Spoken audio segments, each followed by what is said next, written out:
Smits with his lead. On the ground to third. Schmidt go the short way, and that's the ball game. So, game one in this 3-game series goes to the Giants, and right now the Giants and the Dodgers have the exact same record. Hello there. Welcome into the Orange and Black weekend wrap, and that is true, folks. Dwayne Kuiper with the call. Mike Krukow also there for NBC Sports Bay Area. The Giants and Dodgers with equal 41-29 records, sitting atop the National League West together. It is a glorious Saturday morning here in San Francisco, and joining me on the Orange and Black weekend wrap. Almost said the morning roast. Wow.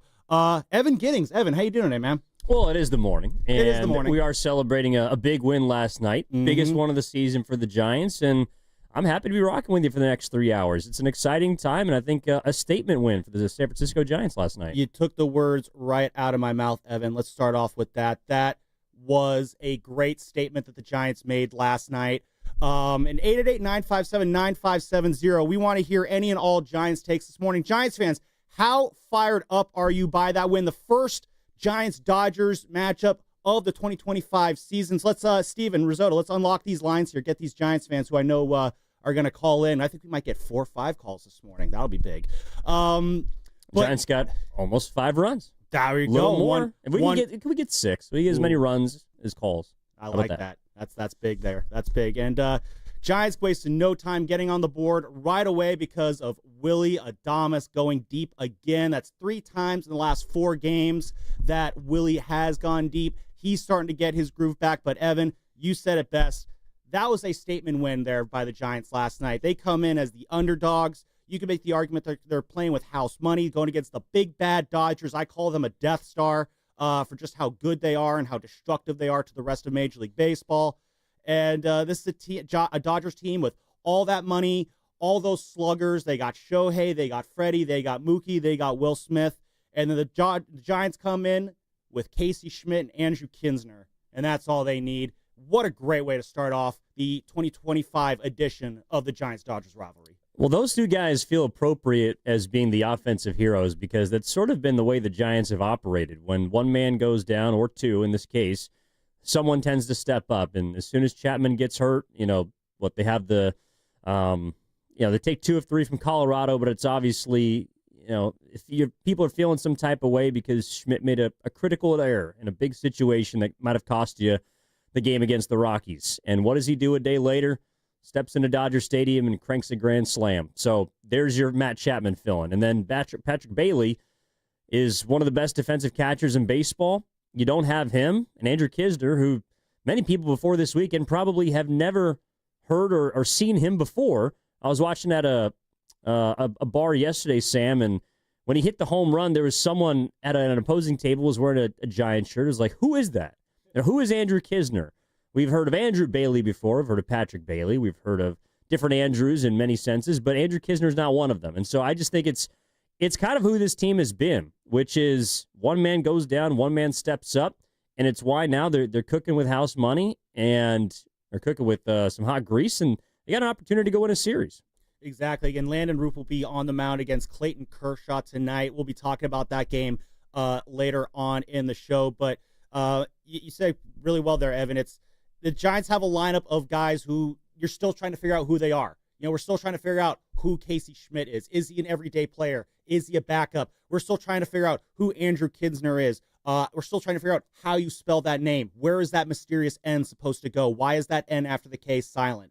We're still learning so much about him, and yet those are and that was his first hit as a Giant too last night. That ball that went over the wall and then bounced back onto the field, kind of hesitated on third base there before realizing, no, that was indeed a home run. But what the Giants kind of showed last night, going into Chavez Ravine against this Dodgers team, that again, every single pitcher they've ever had is on the IL right now, except for Yoshinobu Yamamoto. And with this little lineup, it showed that, I'll be honest, I was a little worried that Giants coming off of that tough loss on Thursday to the Rockies, there would be a little bit of a hangover going into the game last night. And the Giants once again showed that they are incredibly, again, the word resilient pops up a lot, but that's what they showed last night. That resiliency bouncing back from just a brutal Coors Field loss on Thursday against one of the best teams in baseball, and showed that, you know what, we're not going to be pushed around in this division this year. They battled back with the Padres a couple weeks ago in that 4-game set there, and kind of, I think, because the Padres looked like they were about to kind of have their way with the Giants this year. That's how things were kind of starting off. Ramos hits that double, things turn around.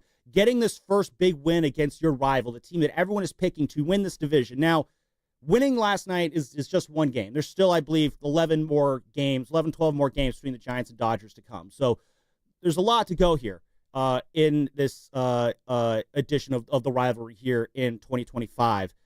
But what the Giants showed last night is, this is truly going to be a real battle of a 3-team race here in the NL West all summer long. And Evan, it's going to be a really fun race to watch as we go about these next few months of baseball. Yeah, I would argue that's the most significant win that the Giants have had since their last victory in the 2021 NLDS. Really? Over the Dodgers? No. In general. Really? I would argue that's the most significant win they've had since that point, because I know they've had some late pushes, specifically I think it was 2 years ago when they kind of stuttered towards the end, and then Kapler eventually got fired. Mm-hmm. But the teams in 22, 23, and 24, they never gave you the sense that they had staying power. And while we're still kind of waiting for the other shoe to drop about, with this team, to me, the fact that you don't have arguably your best position player, your starting catcher, and you basically lean on your ace and a couple of guys to help you get some runs, that's an equation that's sustainable for me because of how good their pitching's been and how scrappy their offense has been. If they score 5 runs, they're probably going to beat a team. And to beat a team like the Dodgers on their home field, and it's game 1 of the series, that was impressive to me. And I don't think, Sam, going into the series, you should have looked at this as if the Giants are the little engine than could. Like, they're a game back, and now they're tied with them. That means they played an equal level of baseball as the Los Angeles Dodgers. Just because they don't have those names doesn't mean they don't have the ability to play the same game. And I think they showed that last night. So I said this yesterday on Willard and Dibs. I would not be shocked if they won this series. And it's because of the level of baseball that they've played, in addition to the Dodgers, who've been 500 and now 5-6 in their last 11 games.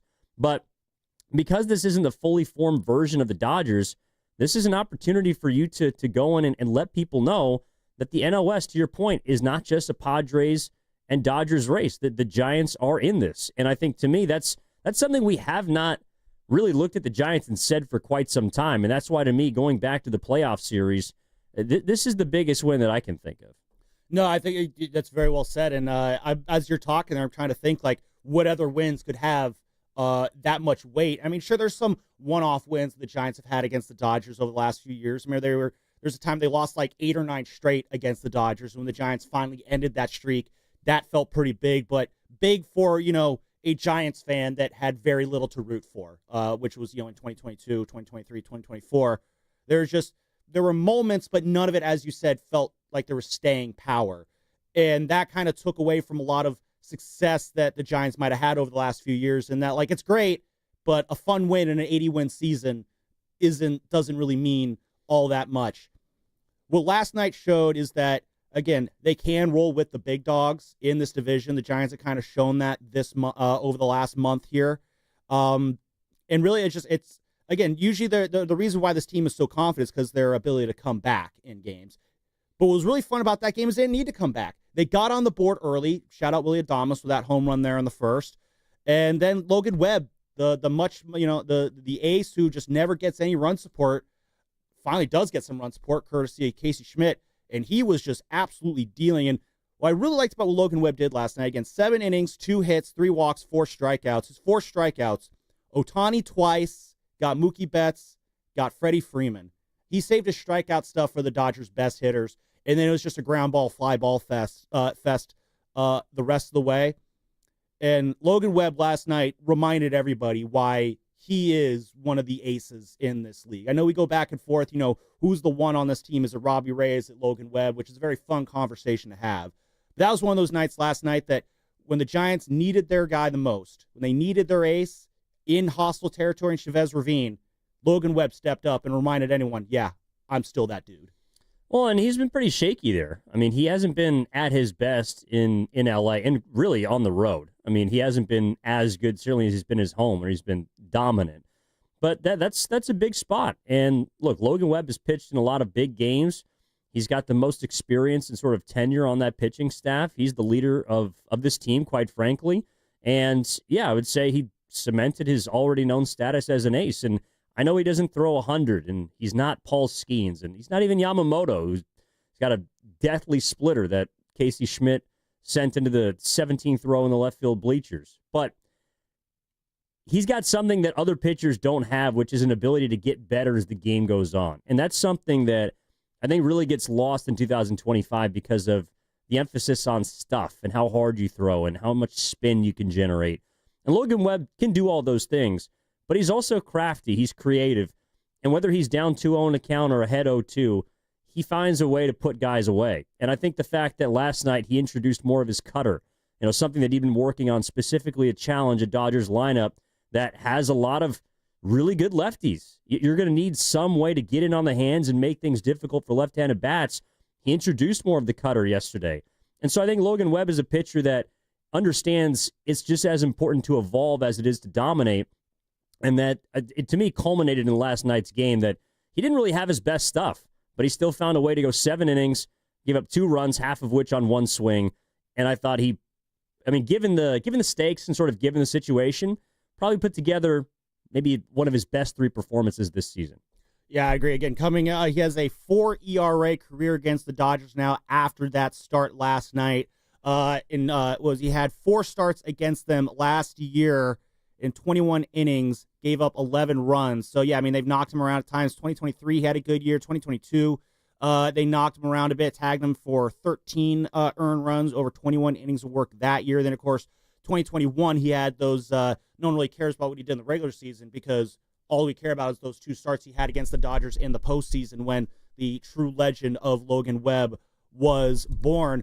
Logan Webb, yeah, he mentioned the cutters there, Evan, and he kind of talked about that after the game where, the Dodgers, they've seen him a lot over the years. Again, coming into last night, he had 85 career innings pitched against this team. So there's a lot of familiarity there. And, that's when hitters get familiar with you, that can be very dangerous as a pitcher.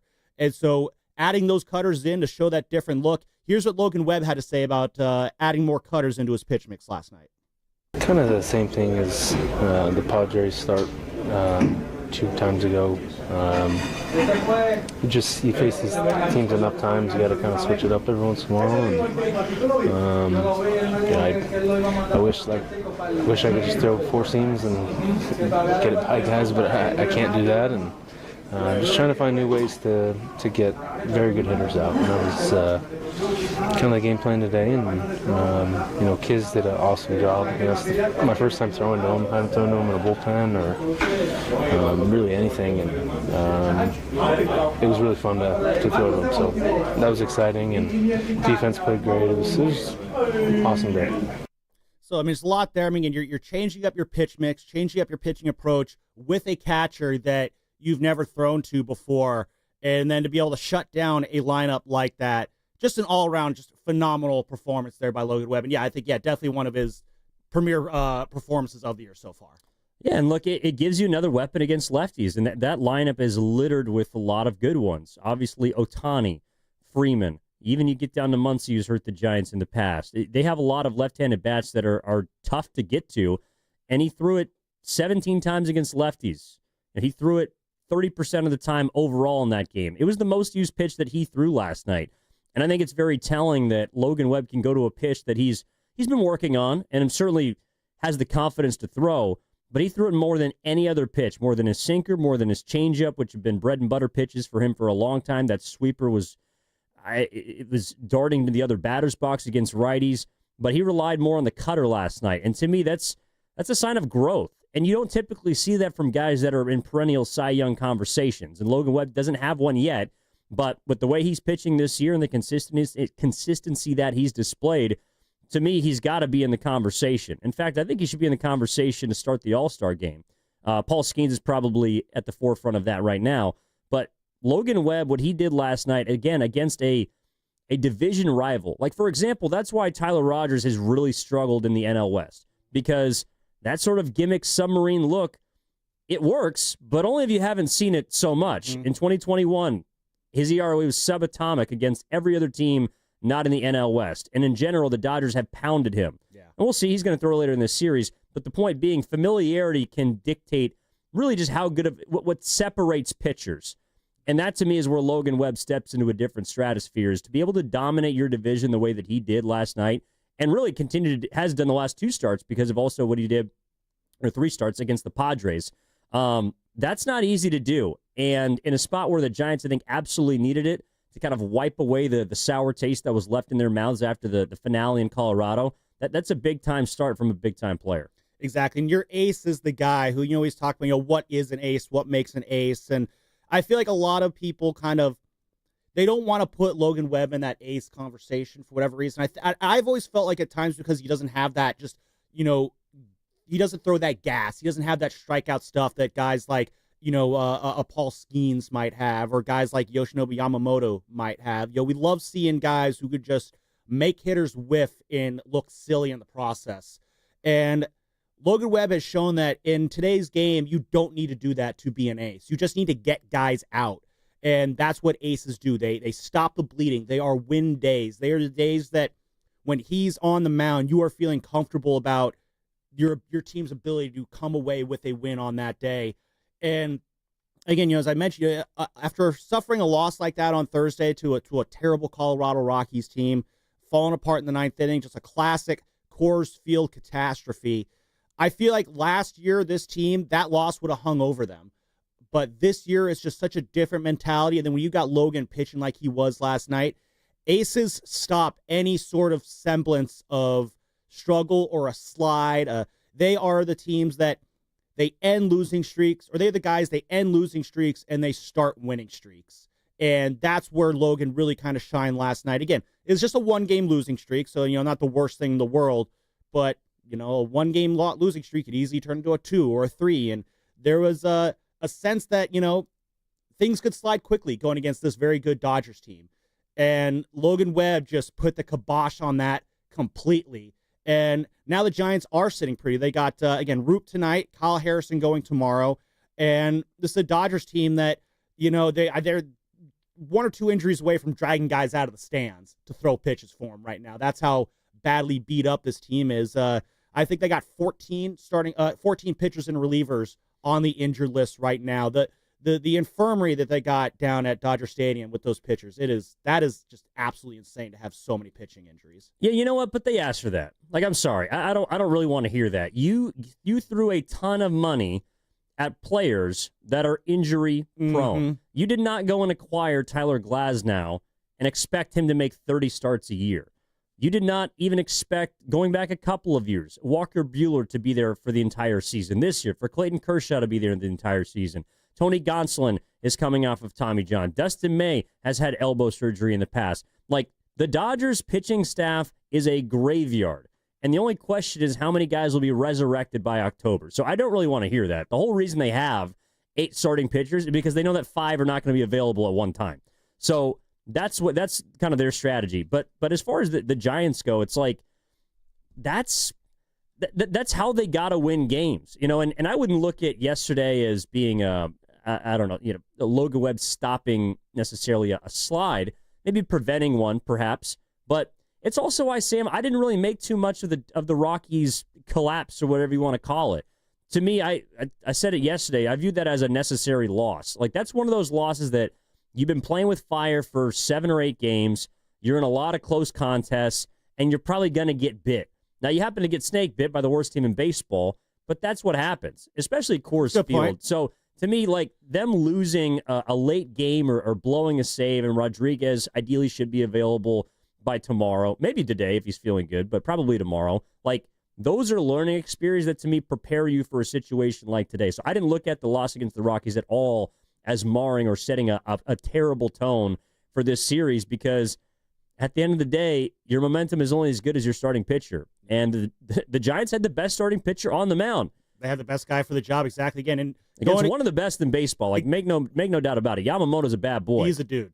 Again, he faced the Giants last year. Luis Matos had a 3-run home run against him last year. The Dodgers eventually came back and won that game. I think it was a Tuesday night game at Oracle Park.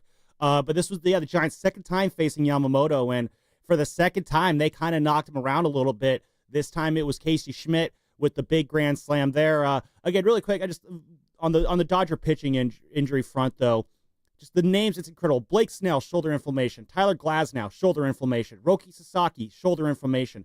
Emmett Sheehan, Tommy John. Tony Gonsolin, elbow discomfort.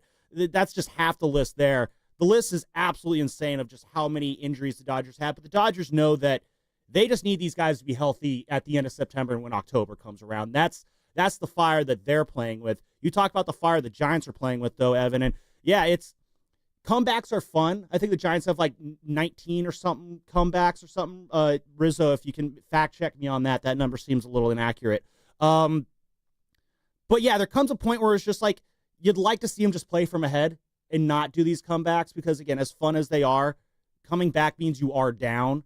And yeah, that's what, again, another fun part of what made last night's game so much fun is that you could kind of relax, not so much relax, but you could just sit back and enjoy the fact that the Giants were up, 5-1 at one point throughout the rest of the night. And then you're confident what Logan can bring to the table. You're confident he's going to hold that lead and keep stymieing the Dodgers offense. And then when you get to the eighth inning, Tyler Rogers is having as good of a year as ever. And again, you do talk about the familiarity that he has in the NL West. That is absolutely a thing. But he had, again, one of his best, again, just a textbook Tyler Rogers outing last night through a total of 7 pitches in that 8th inning. And working quick is what Tyler Rogers does. Turns it over to Ryan Walker. And then Ryan Walker in the 9th inning, it's always feels like it's some sort of an adventure this year. Again, he's been kind of the 7th inning guy last year, bumped into the closer's role this year, and it did not go well. Ryan Walker struggled a lot on the road.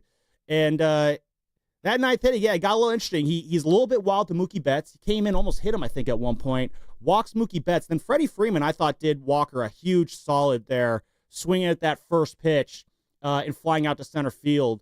Because that was an easy out there. Oh, he just missed it, though. He did just miss it. I mean, yeah. You're flying out there was nice. But yeah, you're fortunate that ball stayed in the park. And that would have turned this conversation on its head, obviously, if it did. But then I felt like Walker was kind of able to settle in a little bit after that. He was a little bit wild to Will Smith there, but he was able to get out of the inning and finish that game off. It wasn't a save situation, which is why it was Walker there and not Doval. But Ryan Walker, I mean, it's been a tough slog for him this year. And seeing him work out of, I don't want to say a jam, but seeing him not get into a jam last night after that leadoff walk to Mookie Betts, definitely encouraging to see there. Well, he hasn't been, to me, he hasn't displayed the command of either of his 2 primary pitches that he has the last couple of seasons, which honestly has made those last 2 years so impressive because I find it so difficult. Guys that throw across their body as drastically as he does, number one, you put so much pressure on your back, but also, to me, it creates a lot of variance with where you release the pitch and your arm angle, especially when you're throwing behind righties effectively. So in one breath, it has stunk that he hasn't been great this year, but it also kind of puts into perspective just how dominant he was the last couple of seasons and how difficult it is to do that over the course of time. And so to me, I wouldn't be discouraged about Ryan Walker, but the fact that he was even in a position to close coming into the season to me was more of an indication of the question mark about the bullpen. And I think it's, to me, like the Giants have found an identity for sure. But to me, it started with the role clarity of their bullpen, figuring out who their closer is going to be, who their 8th inning guy, their 7th inning guys are going to be. And then that has trickled down to the rest of the roster, in my opinion, because if you can find a way to get past the 5th, like I think the Dodgers have the fewest amount of pitchers. Oh, this was one of the stats I saw last night. The Dodgers have had 2 starting pitchers throw 7 innings, and Logan Webb's done it, 7 times? Yep, I think, beat writer for The Athletic, Fabian Ardaya, tweeted that last night. Yeah, so if you can get deep into games with your starter, and obviously you're not going to have Webb every time out, but if you can get through 5 innings and then have that clarity of your bullpen of who's going 7, 8, 9, to me it's Rodriguez in the 7th, Walker in the 8th, and Doval in the 9th, some sort of combination. Before that, perhaps Rogers. Then everyone knows what's happening. And to me, that also creates a little more, I don't know, easiness for someone like Ryan Walker to settle into what has been so far a little bit of a roller coaster ride for him this season. Absolutely. I think the bullpen roles are absolutely right. And I think last year it took a minute for Bob Melvin to truly kind of figure out, where guys fit best in the bullpen. I know Bob Melvin bullpen issues. What a shock. Easy. Yeah. But he's managing a team that's 12 games above 500 to just went into LA and beat the Dodgers. Yeah. I know. Several. But to Bob's credit, though, he's got a bullpen this year where the roles just seemed so incredibly defined now. He has got this bullpen, and credit to him for kind of getting these roles figured out early on. He's got this bullpen so set that this game, the Giants games, they feel like you can make the argument they're 5 innings long, basically, because once you get to that 6th inning, whether it is Randy Rodriguez or Eric Miller early and coming in as the first guy out of the bullpen, whether it is Walker in the 7th and Rogers in the 8th, or as you said, it could be Walker in the 8th, Rodriguez could be an 8th inning guy, and then you got Doval there at the 9th. Like, guys know when they're going to be coming in. Guys know when they're going to be asked to come in and get outs. And you do see that kind of translate to a bullpen that just knows what it needs to do. You have guys that are comfortable in their roles, they're secure in their roles, and they're coming in the same innings every single night. And that's not something to take for granted.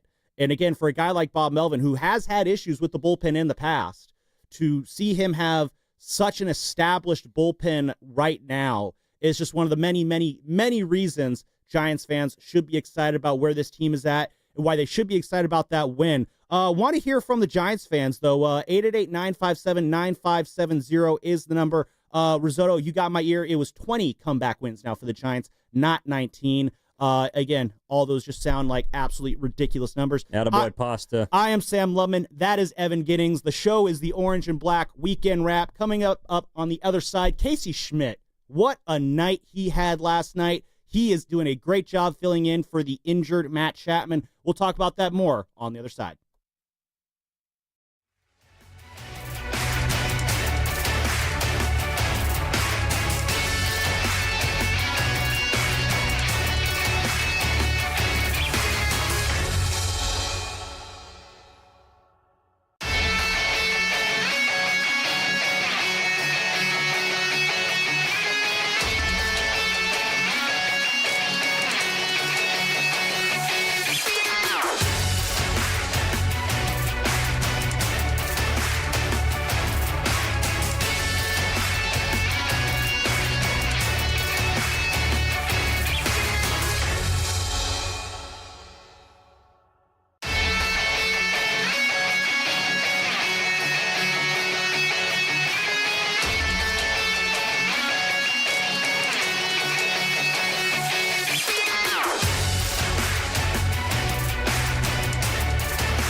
Now back to the Orange and Black Weekend Wrap. The best Giants talk in the Bay on 95.7 The Game.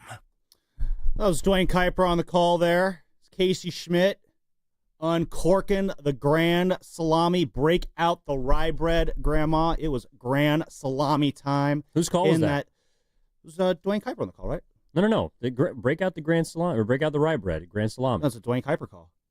Isn't it? I don't know, unless someone else. The first time I heard it was from Dwayne Kuiper. Is that Dave Niehaus in Seattle? I believe that's Dave Niehaus. In Seattle? Okay. The first time I heard it was Dwayne Kuiper had it. This was when I was like 9 years an old, homage from Dwayne Kuiper. There you go. I mean, it's the great Dave Niehaus. Pardon me. Not saying that Dwayne Kuiper comes up with every call. Obviously, I'm sure it had to come from someone else other than him. But yeah, no, the first time I ever heard that call was from him. So yeah, Dave Niehaus. Okay, I did not know that. That's well, Niehaus is the first and for a long time the only voice of the Seattle Mariners from their expansion back in the 70s, and he is a legend in the broadcasting game. So from one legend to another. How about that? All right, I like that. All right, did not know that, but again, great seeing Casey Schmidt. I learned something new today. Thank you for that, Evan. Yeah. But yeah, Casey Schmidt with that grand slam there, and this has been a big time for Casey Schmidt, and I feel like we're seeing Casey Schmidt grow up a little bit here over this last week. Again, he had that error on Thursday, that costly error, what would have been a game-ending double play, bounces off his chest. It was a tough hop there, and as such, you know, the rest of the game went. Giants lose, Rockies win. We all got to be sad afterwards. But seeing Casey Schmidt last night, I feel like the growth he's shown, Evan, is not just over the last month or this season, but just over the last week. You know, that low and away pitch has been such a bugaboo for him, as it is with a lot of hitters. You know, it's gotten Willard Dibs too, and we'll talk about him on that in a minute. But that low and away pitch has been such a bugaboo for Casey Schmidt. You know, it's how he got the nickname, unfortunately, Chasey Schmidt, and he's aware of how much he's been chasing those pitches. And you look at the sequence there before going deep against Yamamoto. You know, as you look at the pitch by pitch, you know, you got a called strike on the outside, but he doesn't swing at it, which is good. Those low and away pitches, I'm glad that he's not swinging at those. And then he spits at another cutter on the low and away in that outside area where, again, he's always chasing at there. Two pitches that he's usually chasing at, he's able to lay off of them. And then he gets that splitter low and in that part of the zone that he likes and just cranks it into the seat. That was some serious big boy growth there from Casey Schmidt. That was a guy who has been given an assignment. Fill in for the Giants, you know, top-tier third baseman in Matt Chapman. And he is absolutely running with this assignment right now. He's filling in defensively. He made another great play running into left field last night. He's doing it with the bat. He's got the batting average above 200. I think he's up to, right now, he's got up to 231, which in this day and age is considered, you know, decent enough to keep yourself in the lineup. But with Casey Schmidt, it's always been the glove you knew was good. The defense you knew was always going to be good enough to keep him on the team. It was just a matter of, can he get the bat to come around consistently to play alongside that defense? And what you're seeing right now from Casey Schmidt is a young hitter who is slowly developing into that guy where the bat is going to be good enough to complement the already great defense that he's bringing to the table. I mean, I don't want to say that Casey Schmidt is. That was Jimmy Butler. Oh, okay. I don't want to say that Casey Schmidt is an everyday player, but what he's done since Chapman has gone down makes me confident that he can be a serviceable fill-in. And that's important. Don't make a mistake about it. You need players because eventually injuries are going to hit your roster. Absolutely. Unfortunately, it hits you in a place that really hurts, one of your best position players. But that's also where, like, Casey Schmidt was playing first base for some time because he had to. But in a way, it kind of neutralizes what his best asset is. And I realize he made an error in Colorado, but his best asset is his glove and his arm. And so now the fact that you're going from Chapman to Schmidt, it is a drop-off, make no doubt about it, but it's not a chasm between the two. No. And so when you have a player that can step in and give you decent defense, and oh, by the way, I don't not just that home run. I would argue that the home run he hit in Colorado in Game 1 of that series was the biggest, most momentum-swinging at-bat of that inning because he ambushed that closer and didn't allow him to get any sort of confidence or settle in whatsoever. And, of course, he walks the next two guys. The Giants come back. They beat the Rockies.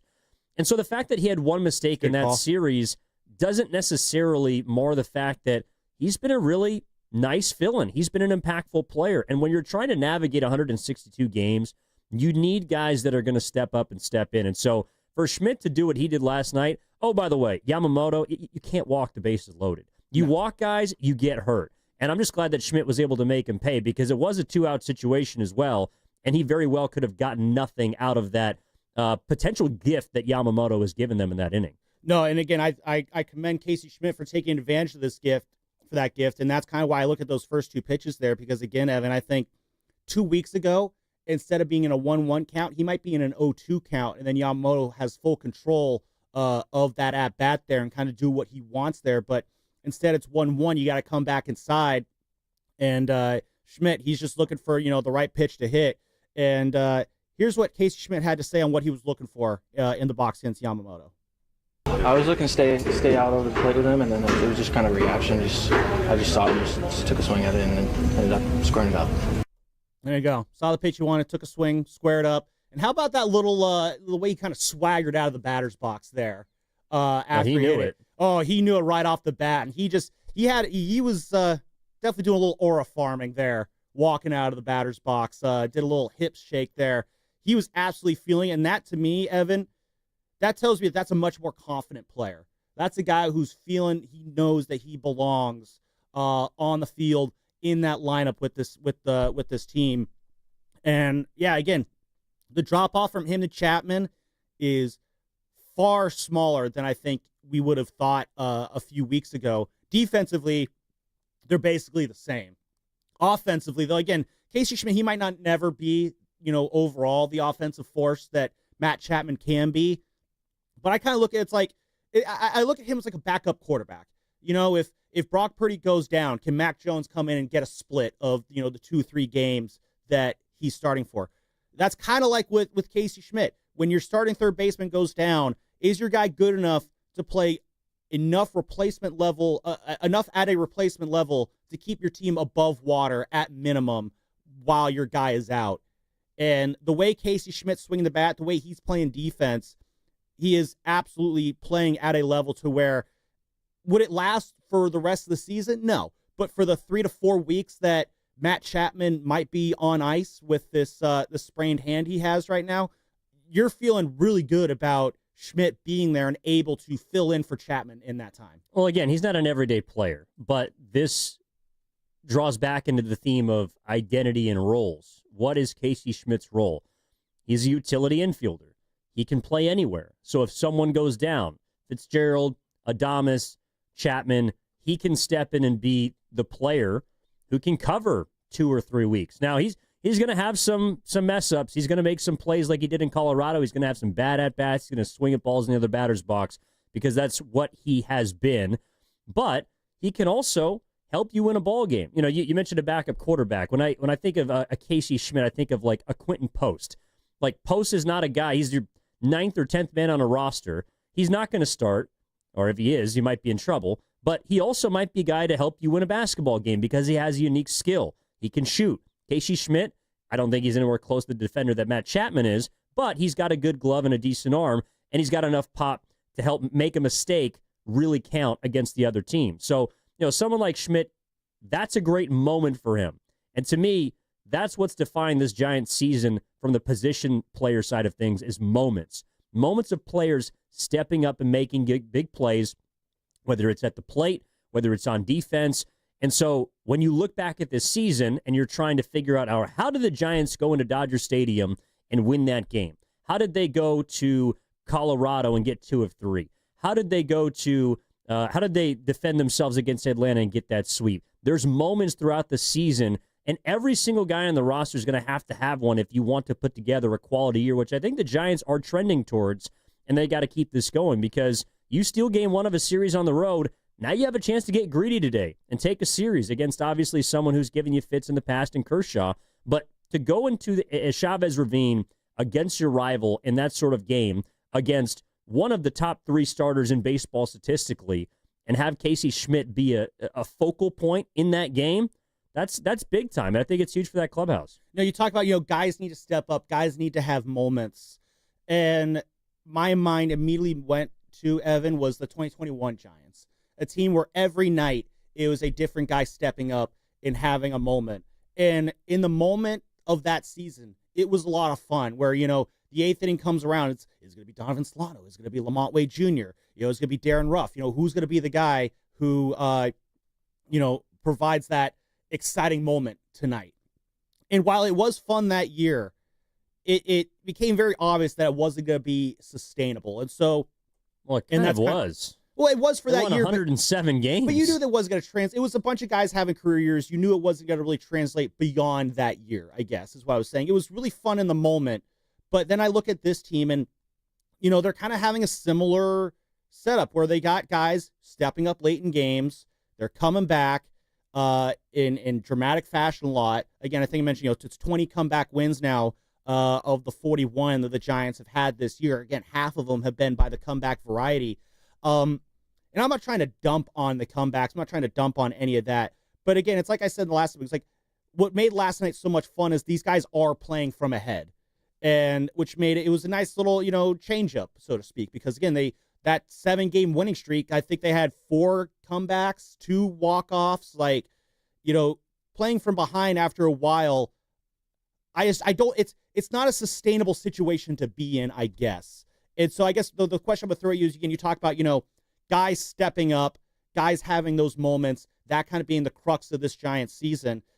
If 2021 was everything going right in that sense, is it kind of, I don't know if foolish is the right word, but to expect that to be the case this year, is that a safe assumption to make that you guys will always find a way to step up late in games and the Giants can kind of count on that to buoy the offense for the next few months here this season? Well, as much as magic seems to be a recurring theme between these two teams, I don't really think it's fair to compare this group to 2021 because I think the pitching staff is somewhat similar. You look at some of the numbers, you see some of the names.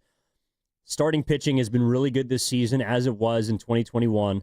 The bullpen, I would argue, is better this year than it was 3 years ago, or 4 seasons ago now. But the point is, the difference is on offense. And I realize that was an outlying season for a lot of players, but they were legitimately one of the best offenses in baseball. However, I would say this team does not have that offense. But what if they can be 15 games worse than that team? That's still 92 wins. That's still pretty dang good. And that's a lot of wins, don't get me wrong, but that might be, to me, where the difference lies is that, okay, your offense isn't going to be able to power you through or come through in all the big spots the way it was 4 seasons ago.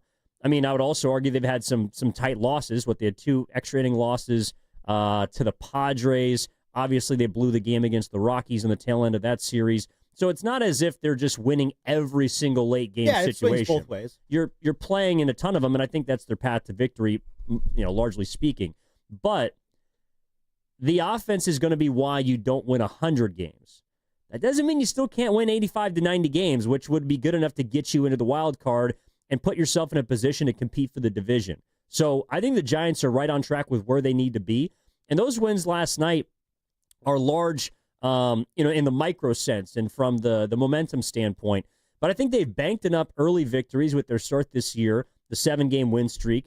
Even if they scuffle a bit, this team has such a good pitching staff, Sam, that unless they are derailed by injury, which, knock on wood, you would imagine that they are slump-proof. Like the offense can go into, again, a 16-game slump where they don't score more than 4 runs, and you're still 8-8. Yep. Like that's how you prevent yourself from rolling down a hill, so to speak, and that's how you set yourself up for a potential, kind of roller coaster where instead of losing 6 of 16, or God, you go 5-11, you go 8-8, and then once you find your stride, well, then you can really get the ball rolling and stack victories. No, and that's a great little perspective there. And I'm not trying to compare the two teams, 2021 to this year's team.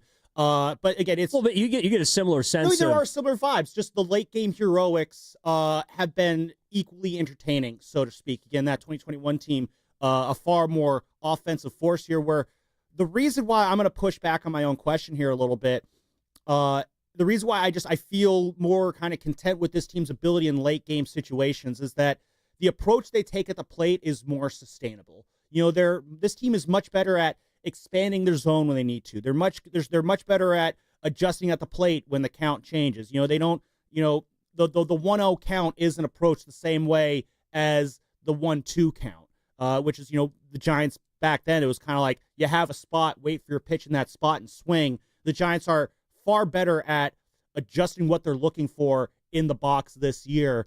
And that is, I believe, a big, the Buster Posey effect, the Bob Melvin effect, this coaching staff finally being able to coach these guys as baseball players and not numbers on a spreadsheet. So to that point, yeah, it may not translate to the number of comeback wins that we saw in 2021, but this team, it does not feel like they're not sitting around waiting to come back and win a game, but they know, and I've asked Bob Melvin about this, they know that when they're down a run or two in the 6th or 7th inning, there's no panic, there's no concern. They just know from the amount of times they've been in these situations and gotten out of these situations that they're not going to fret what happens either way, because they know that one way or another, they'll either find a way, or if they don't, it's no matter. They'll come back and they'll just bounce back the next day, and whatever loss happened that next night, they'll wash it away with a win the next day. 888-957-9570 is the number here on the Orange and Black Weekend Wrap. Let's go out to Skills in Vallejo. He wants to talk about his favorite moment last night. Love to hear from Skills. How you doing today, buddy? What's up, Skills? Well, because we have a streak of 8 wins in 9 games, which really should be 9 out of 9, I am doing well. And, it's a case of you bounce back from a game that you let slip out of your fingers. Talk about the last game against Colorado. That should have been a victory. And I could send teams into a tailspin. I can send even good teams going down the wrong path. Once I'm trying not to use a certain word here, you blow a game like that. But here's the thing. My favorite moment from last night's game, and it's the inning after, I believe it was the 5th inning where Ramos was thrown out in a rundown, running past Matt Williams' stop sign. Then the Giants lost a little momentum there. The Dodgers, you kind of feel like, okay, things might swing a certain way here. Webb faces the 3 Hall of Famers in order, Ohtani, Betts, and Freeman, and he makes quick work out of all 3 of them. He has that beautiful backwards K on Ohtani, which kudos to the umpire for not, blowing that call. He gets Betts on the weak pop-up to shortstop. He gets Freeman. He blows Freeman away like some bush leaguer. It was beautiful the way he just carved him up like that. And at that point, I pretty much knew we were going to win. Even though Teoscar hit the home run after that, I pretty much knew we were going to win the game from that point on. And Casey, I'm not going to say his last name because I'm going to botch it, so I'm just going to go with Casey. Good for him to turn around. Good for him to turn around from that bad error from the other day and hit a grand slam to win the game, essentially win the game yesterday.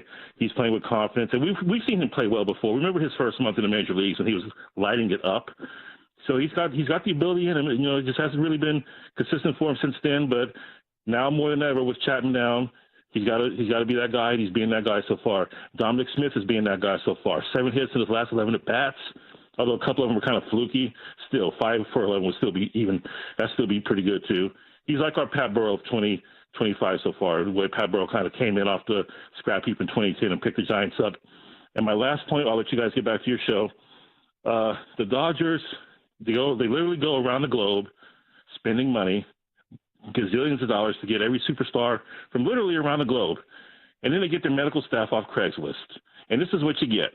You have all the guys on their pitching staff go down. It's only a matter of time before Kershaw goes back. I'm not wishing that he gets hurt again, but he will.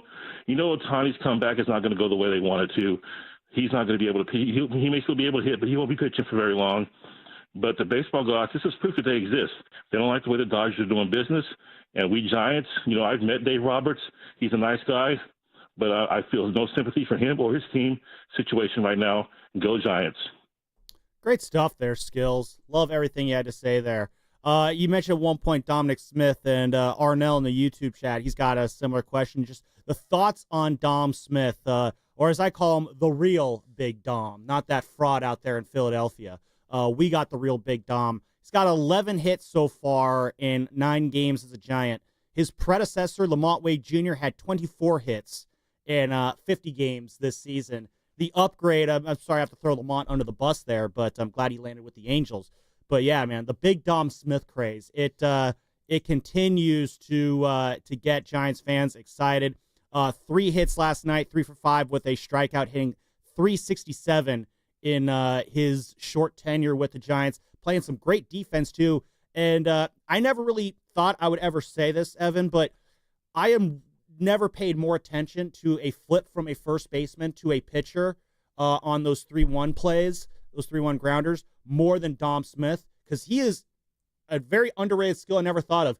His ability to flip the ball to the pitcher running to first base is second to none. PFPs, we practice them. No, look, by the way, I've stood next to Dom Smith. He's not that big. He's not that big. Well, it's one of those ironic big Dom names, you know. Well, he carries a big stick. That's really all that matters. No, like, he's been swinging the bat really well, and I think you couldn't have asked for a better landing spot if you're Dom Smith, because it's a team that needed some, like literally any form of production at first base.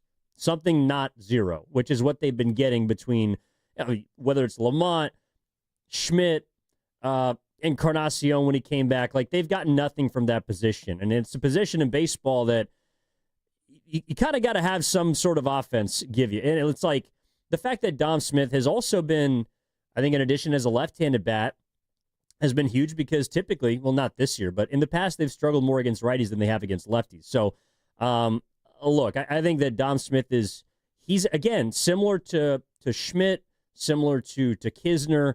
Am I expecting Dom Smith to continue to hit above 300 this season? No, I am not. No, but the fact that he can come in and fill in at that position until, like, to me, Dom Smith is the perfect bridge between now and the trade deadline. Exactly. And whatever you choose to go out and do, I would imagine they'd address first base unless Dom Smith continues to hit, and maybe he earns that spot. He's got a full-year contract, and he'll get paid for his services no matter what.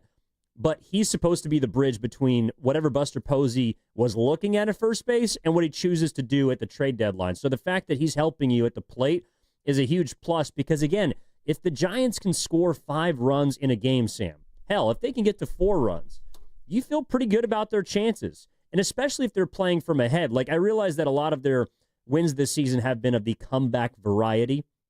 But the moment that Schmidt hit that home run and I got Webb on the mound, that game's over. And it's not just because Webb is going to get you through 6 or 7.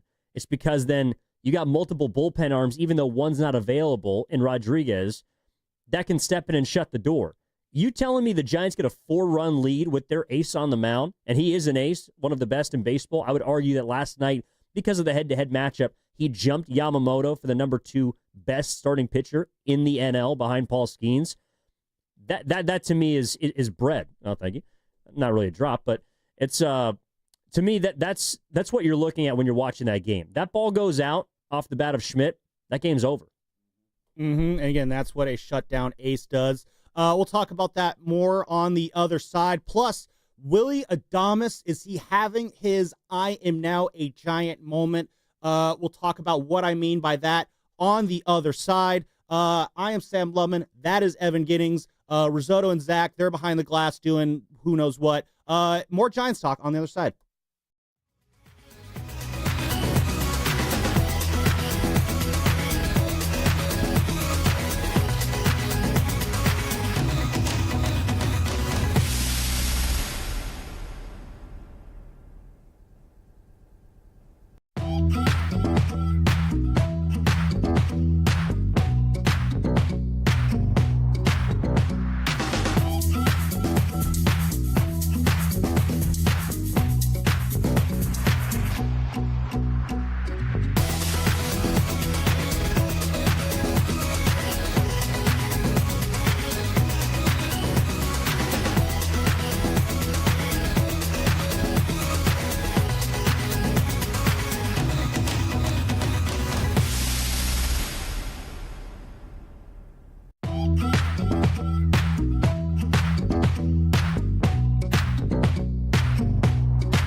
Now back to the Orange and Black Weekend Wrap. The best Giants talk in the Bay on 95.7 The Game.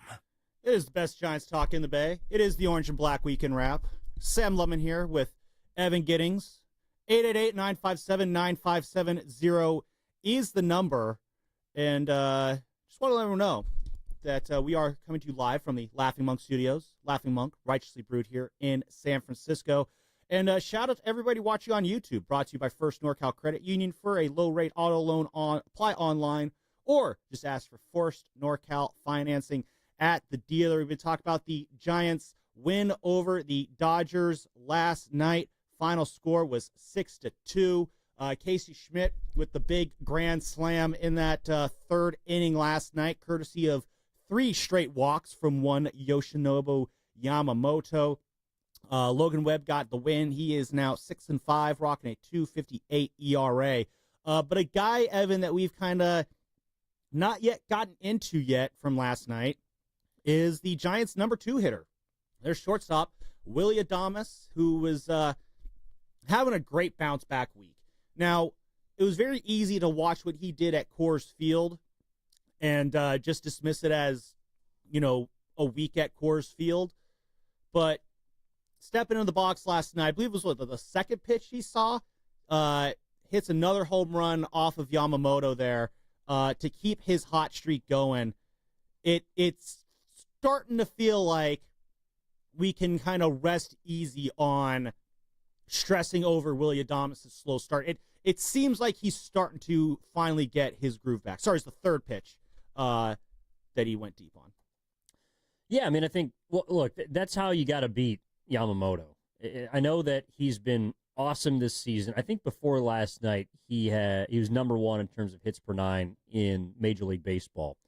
But he's someone that you cannot be ultimately really aggressive against early in counts. You have to see a couple pitches because he's somebody that is going to give you an opportunity. He's going to give you a pitch if you take it. And I think last night the Giants, Willie Adames did get him on the third pitch, and it was an opposite field home run. It was very impressive. But overall, I thought he and the rest of the lineup did a really good job of making Yamamoto work. It's one of the reasons why when I've watched him pitch, he is electric, and he's got 3 different fastballs, a great splitter, and a breaking ball. But he's someone that's kind of beatable, I think. And the reason is he's not going to go deep into games.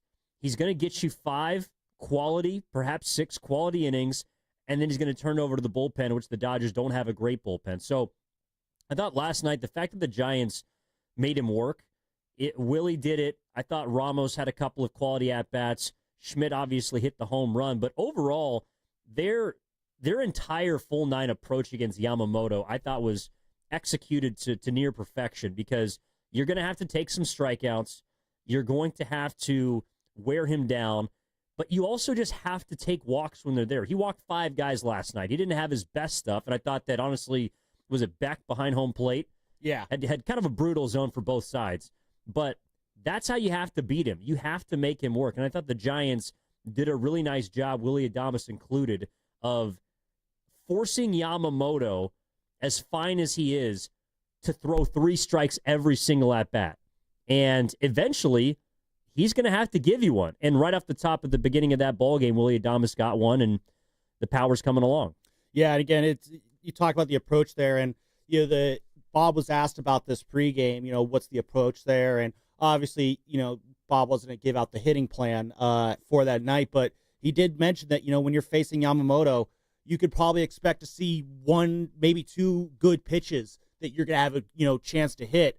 That's just how good he can be. And credit the Giants last night. One of the things the Giants have done a very good job of all year long is making pitchers work. They got 2 guys in this lineup, and Elliot Ramos and Wilmer Flores, who are some of the best at working very, very long counts. So much so to the point that the longer they go in the count, the better you feel about their chances in terms of being able to make something happen. The more a pitcher throws pitches, the more likely he is to miss a location and make a mistake, and you can pounce on that mistake.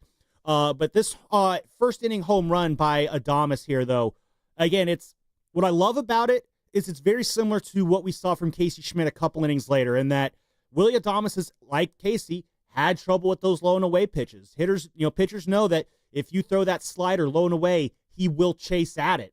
Now, of course, these were a couple fastballs that Yamamoto was pumping down low and away, trying to get him to chase those.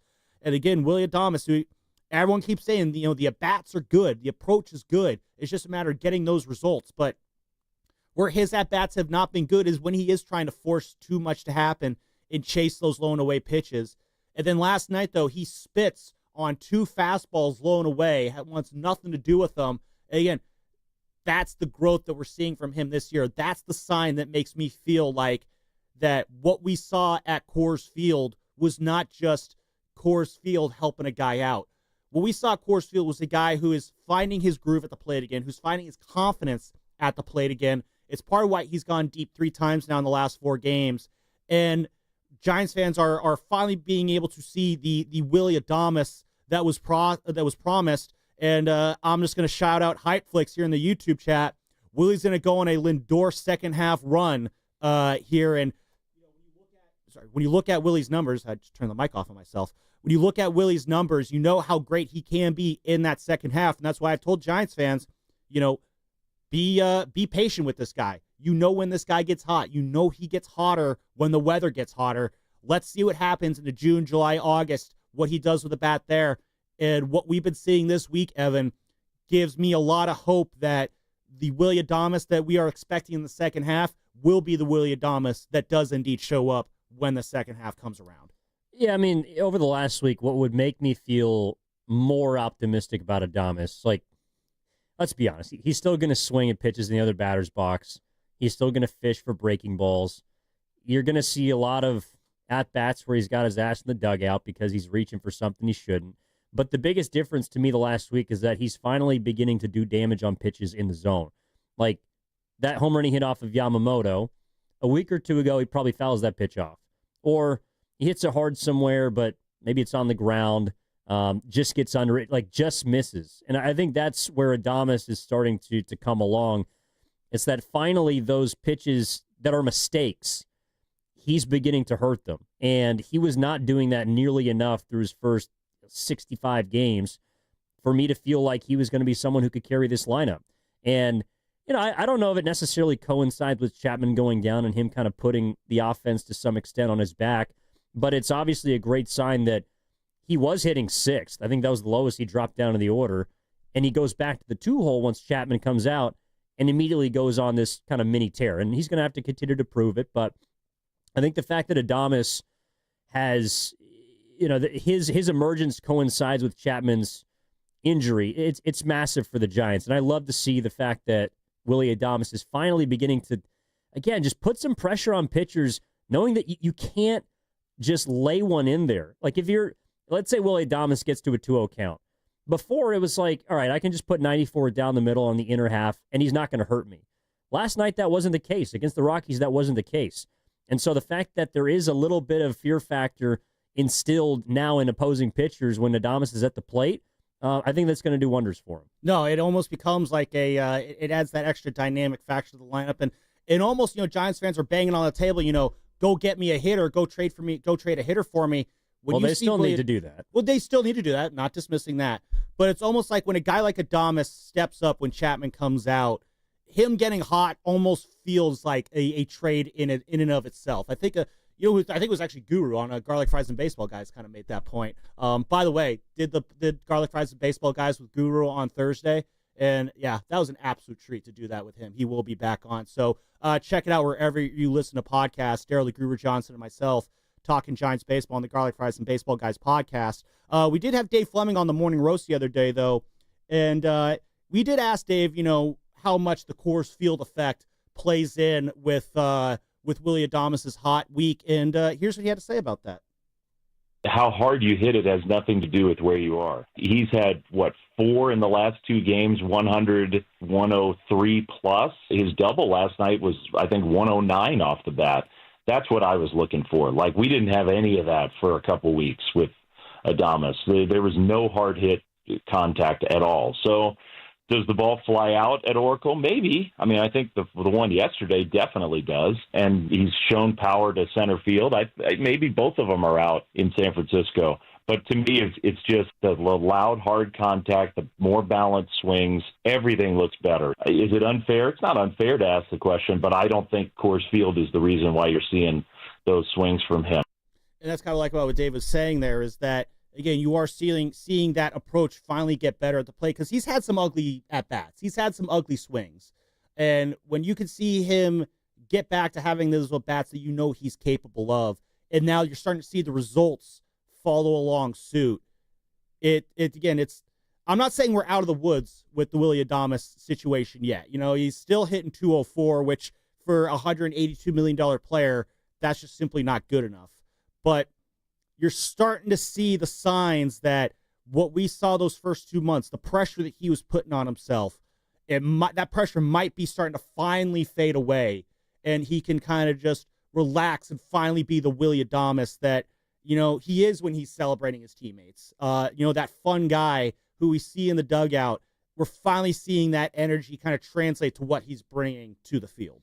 Yeah, I mean, he's not going to hit 180 the whole year. You'd hope not. No, he's not. That's not who he is. But he's also not a player that is going to replicate what he did last season, which is kind of what you paid him for, hoping that he would be a middle-of-the-bat order, 30 home runs, 100 RBI, and give you serviceable defense. I don't think he's either of those two players. He's somewhere in the middle. And that's where I think over the course of 162, or for Willie, the fact that he's going to play probably 150-plus games is a plus. But you're going to see that, you're going to see somewhere in the middle. And I hear what Flem's saying, but I also think that there's a little bit, at least from some players that I've talked to, I do think that there is something to seeing your results matter. And what I mean by that is, yes, Willy Adames is beginning to hit the ball harder, the 100-plus exit velo that Flem's talking about. But it's one thing to hit it that hard, and it's another thing to see the results of that exit velo manifest itself into actual production. Like, you can hit a ball 100-plus at Oracle Park. I'm sorry, if it's 9:45 p.m., that ball ain't going anywhere. Like, if the wind's whipping, that ball ain't going anywhere. So it's one thing to hit the ball hard and remain, kind of committed to your process. But when you hit the ball 100-plus in Colorado, that ball's going out, or you're going to get extra bases. And so I think the fact that it's like you're stepping into Coors Field and you're finally seeing the results of your hard work pay off. And I do think that's a big sort of mental component of this for Adames, and a reason why last night he's probably feeling pretty good when he steps into the box against Yamamoto. He's not feeling like I got to do everything or I got to step up and make a play for my team. And he did. But I also think the fact that he got to Colorado and finally just, I don't want to say got the monkey off his back, but was able to see some balls carry, was able to see some hard hit balls get to the gap, help his team with his bat finally. I do think that that's a series to potentially look back on and say, all right, that's where it sort of switched because of the mental aspect of it, as opposed to just how hard he's hitting the baseball. Exactly. No, and I absolutely agree with that there. It's just being able to swing the bat and know that you can still hit the ball and hit the ball out and hit the ball to where guys aren't. Just knowing that you do still know how to play this game, because I remember I was talking to talking with Yaz last year on the Garlic Fries and Baseball Guys podcast, and I asked him, when you're in a slump, like, what is that feeling like? What is a feeling that players have that fans maybe don't know enough about? And he mentioned at one point, like, you feel like you're never going to get a hit ever again. Like, that is a real thought that goes through these guys' heads when they're struggling at the plate. And I give Willie credit, man, because it is so easy to, when you're struggling at the plate like he was, to let that bleed into everything else. And credit to him, he kept those struggles in the batter's box. It did not really show up on the field. I know he's had, I think, 8 or 9 errors, which is a lot for a shortstop, but he also made a great play in the 4th inning. Max Muncy hit a ground ball there. He started a great double play, takes the ball to second on his own, makes a great throw to first to get Muncy out, because Muncy's incredibly slow and fat and no one likes him. But, seeing the defensive excellence, or maybe excellence is a strong word there, but seeing the defense not kind of fall down that same black hole as the offense has gone, it was nice to see. It was encouraging to see that he's not going to let other aspects of his game get impacted by the struggles at the plate.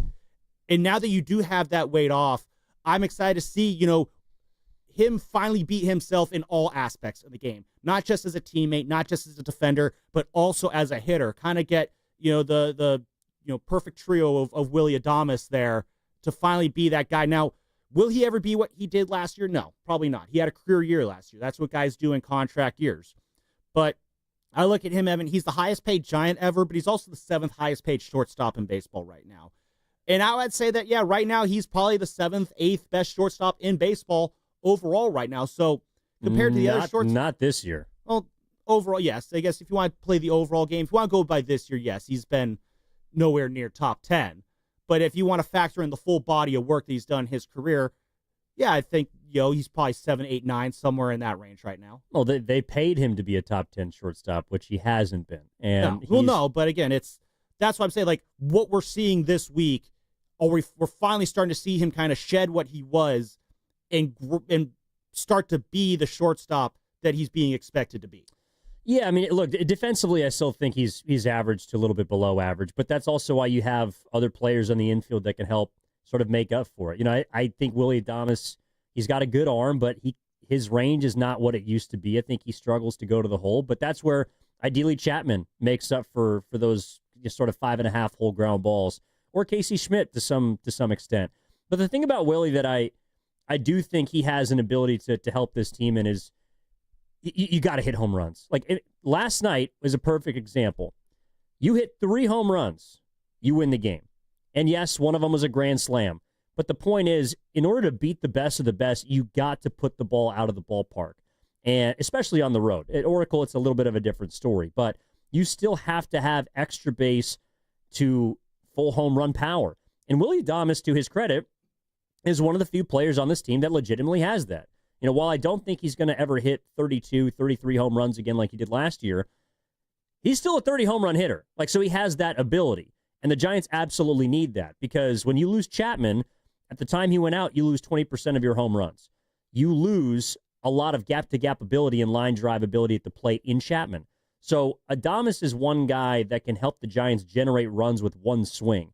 And while I don't think the average is something that I really care to look at right now, the power, that's where I think he can be a big asset to San Francisco, because, again, if you can score 4 to 5 runs and Willie can help you generate half of them with one swing on a given night, that's huge. And I think it puts you in a better position to win, and I think that's how this team has to find a way to improve. Like, if I was to look at the 5 tools of baseball and see where the Giants good and where do they lack, I think they have a fielding tool. They defend very well for the most part. I think the average is fine, not great. They run the base as well. And I think the arms in the outfields or on the infield are great. They don't have power. Like, they do not have multiple guys that can swing and get you 3 to 4 home runs in a game, obviously, like the Dodgers can. But Willie Adames is one of those guys that has the ability to do it. And I was glad to see it on display last night.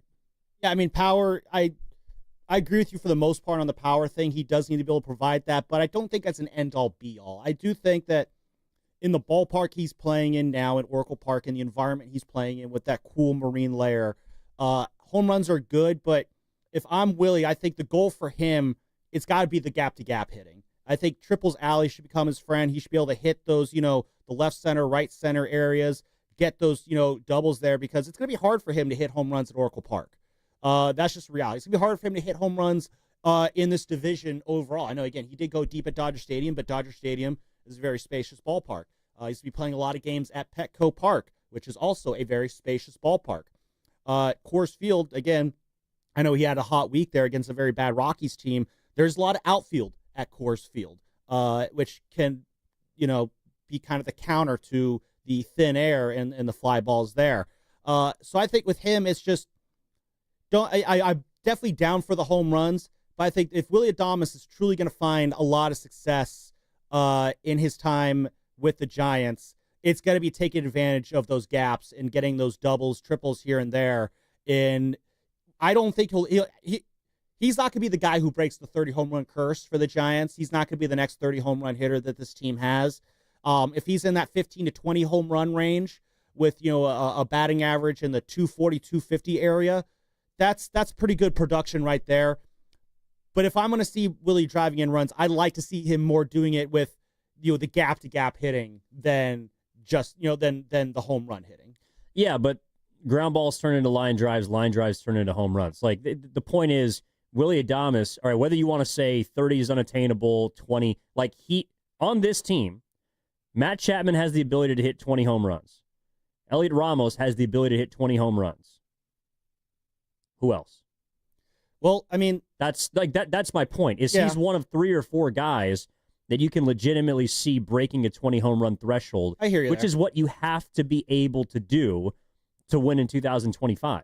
So you don't think that a team that is more gap-to-gap hitting, more based with, where it's more of a contact team versus a power team, do you feel like a team that's more contact-driven, like this Giants team, where they have a lot of contact hitters, is that something you feel like just doesn't quite measure up in today's game when you have so many sluggers? Dude, against Yamamoto, well, they got 6 hits last night, but you're not going to get 3 hits in 1 inning off that dude. Like, you're not going to do it unless he has an awful outing, which you could say he had one of his worst last night. But that's because he walked guys. Like, to me, it's about getting guys on and making sure the hits that you do have count. And so, yes, the Giants aren't a home run hitting team, and their offense largely in part is not going to generate a lot of home runs. But the guys that do that, that's to me where they have to be a little bit better. I'm not asking for 30 home runs. I see. But if Willie Adames by the end of the season has 15 homers, he's already a little over halfway there. He's got 7. That would be a disappointment. Like, you cannot hit 7 home runs over the remaining, 92 games or 93 games that they have left? Yeah. So that's all that I'm saying is that I gotcha. Willie Adames has power. And to me, that's where he can help this offense. It's not necessarily going to be hitting 270, 280. Because the Giants, if you look at their team batting average compared to the rest of the league, they're actually kind of average. Like, they're not that far behind the median in terms of batting average as the rest of the league. Yeah. The issue is their slugging percentage is not very high. They don't have a lot of guys that can hit doubles, hit triples, hit home runs. So the ones that do absolutely have to make it count. And that's why tonight I thought setting the tone with a first-inning home run was huge for Adames and huge for the Giants. Yeah, I mean, you mentioned the hitting first. I've got it right here. Giants, this is prior to last night. We're hitting 233 as a team. That was 25th in baseball, so they definitely need to get that up. I guess, the reason I bring up home runs, again, all their runs were scored off home runs last night, and this is a team that I don't think every night you can count on them to just, have all their offense be via the long ball. You got to just kind of keep the conga line going at some point because, this Giants team, they've won in the past by not being a great power team. I mean, the 2014 team, they were 17th in home runs. The 2012 team was last in home runs. Granted, slightly different era of baseball. Home runs weren't as in vogue as they are right now. But I think with this team, you have guys who are power guys. Ramos, Chapman, absolutely. Adames, I agree with you. He should be a 20 home run guy. I would expect that. Everyone else, though, on this team, it's just, power is not your forte. Contact will be. Driving in runs will be. Moving the line along, that is going to be how they get runs to score there. When you're going against guys like Yamamoto, they took advantage, and they made one swing work out for them last night. But overall, though, I don't want to see this team get so dependent on the home run. And I'm not saying that it go that way, but I don't want to see that happen because I don't think this is a team that has enough power to where they can just always count on home runs to bail them out when they need to. No, I'm not talking about the entire team. I'm just talking about those Willie, 3 guys. I'm talking about Willie Adames. Yeah. But the thing with their offense is you are going to have some disappointing performances. They might get shut out tonight because, well, actually, I wouldn't bet on tonight because Kershaw's pitching. But I kind of would because it is Kershaw pitching. But yeah, but it's Kershaw's skeleton. It's the ghost of Kershaw. I mean, he's made still scares me. Yeah, I wouldn't be scared by Clayton Kershaw. Just like Justin Verlander is not his 2011 MVP self whenever he returns. It doesn't really scare me. So odds are Giants are probably going to score a run or 2 tonight. Is it going to be by a home run? I don't know. Dodger Stadium's a bandbox. It could be. But the point is they have to find different ways to win or to generate runs, really. I mean, I think the equation for them is quite simple.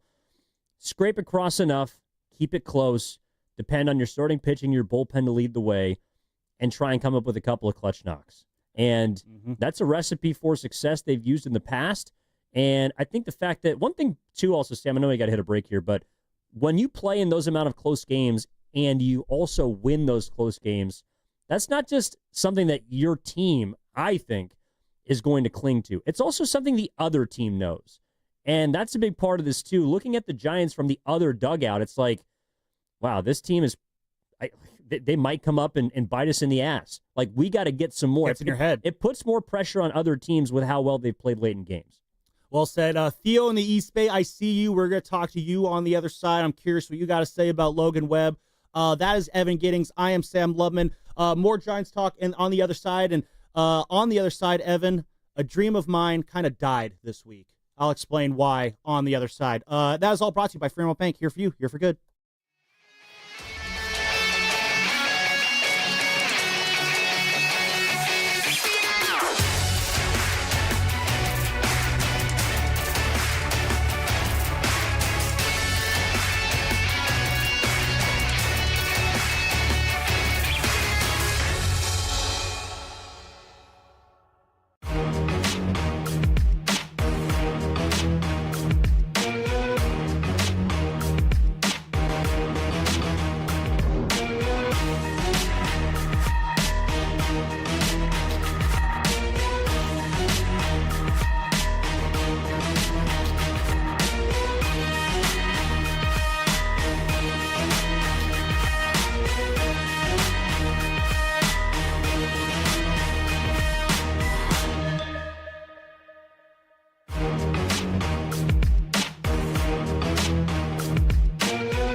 Kisner, it's a high drive. Center field. Paez back at the wall. It is out of here. His first hit is a Giants is a home run. We think. Come on in, Mr. Kisner. Enjoy that 90 feet. Now back to the Orange and Black Weekend Wrap on 95.7 The Game. Welcome to the Giants, Andrew Kisner. Act like you've been there before. He's hit a home run. What was that? Well, Keep it was trotting. weird. It was weird. You saw it went over the fence, bounced out of the bullpen, bounced back onto the field. I, for a second, thought it was like a double off the wall. I didn't see it go over the fence before it bounced back. And I think when you're rounding the bases, he might not have gotten a clear look at it. And for a minute, he was standing on third base wondering, like, what happened here before he eventually was waved in. So, no, in the heat of the moment, I can kind of see why you might lose track of that ball in that situation. Well, I mean, I'm assuming he's hit a home run before in his career. If the ball, to me, the only thing that he could have gotten confused by was whether or not Paez had robbed him. But the ball was on the field and Paez was not sprinting towards the ball. That means it's out. Yeah. Just look at the umpire. The umpire is twirling his hands, go around third base, slap Matt Williams, get to home plate, get in the dugout. You got a six-run ball game. His 19th career home run, by the way. Beat me by 1 second on that. So. How about Pasta? So, yeah, he does know how to handle a home run there. But even still, in the to your point, yes, if Paez is not running after it, that is your sign. But you know what? You want to be careful. You want to make sure that he wasn't going to get thrown out on the bases. Like Elliot Ramos? That had already happened once already in that evening. Elliot Ramos, man, that is talk about picking up your third base coach there, dude. That you can't be letting that happen in that situation. Luckily, that moment didn't come back to burn the Giants. There's another moment, actually, I kind of want to get into last night, Evan. I'm curious your thoughts on it. That didn't end up coming back to haunt the Giants. Get to that in a second, but first things first, I said that we would go to Theo in the East Bay on the other side, and I am a man of my word, because if a man doesn't have his word, what does he have? What's up, Theo? Theo, East Bay, what do you got on Logan Webb, my man? Welcome to the Wrap. Yeah, thank you for taking my call, guys. Real quick first, man, love the show, guys. I mean, nothing like waking up with a cup of coffee and hearing some good baseball talk. Heck yeah. To your radio wave. So, yeah, great show, guys. But, yeah, before I get to Logan Webb, I just wanted to just touch on what you guys are talking about. I know everybody's been talking about our offense, and I think it's coming alive, and it's good to see, especially backing up this pitching. And I want to apologize to Willard Dibs because I was ready to write him off after we just gave him that big contract. And it looks like his bat is coming around, which is great to see. But Logan Webb, this guy, if there was ever to punch your way into an all-star game, I think he did it last night. Great game, nationally televised game against your hated rival. I mean, this guy was just lights out.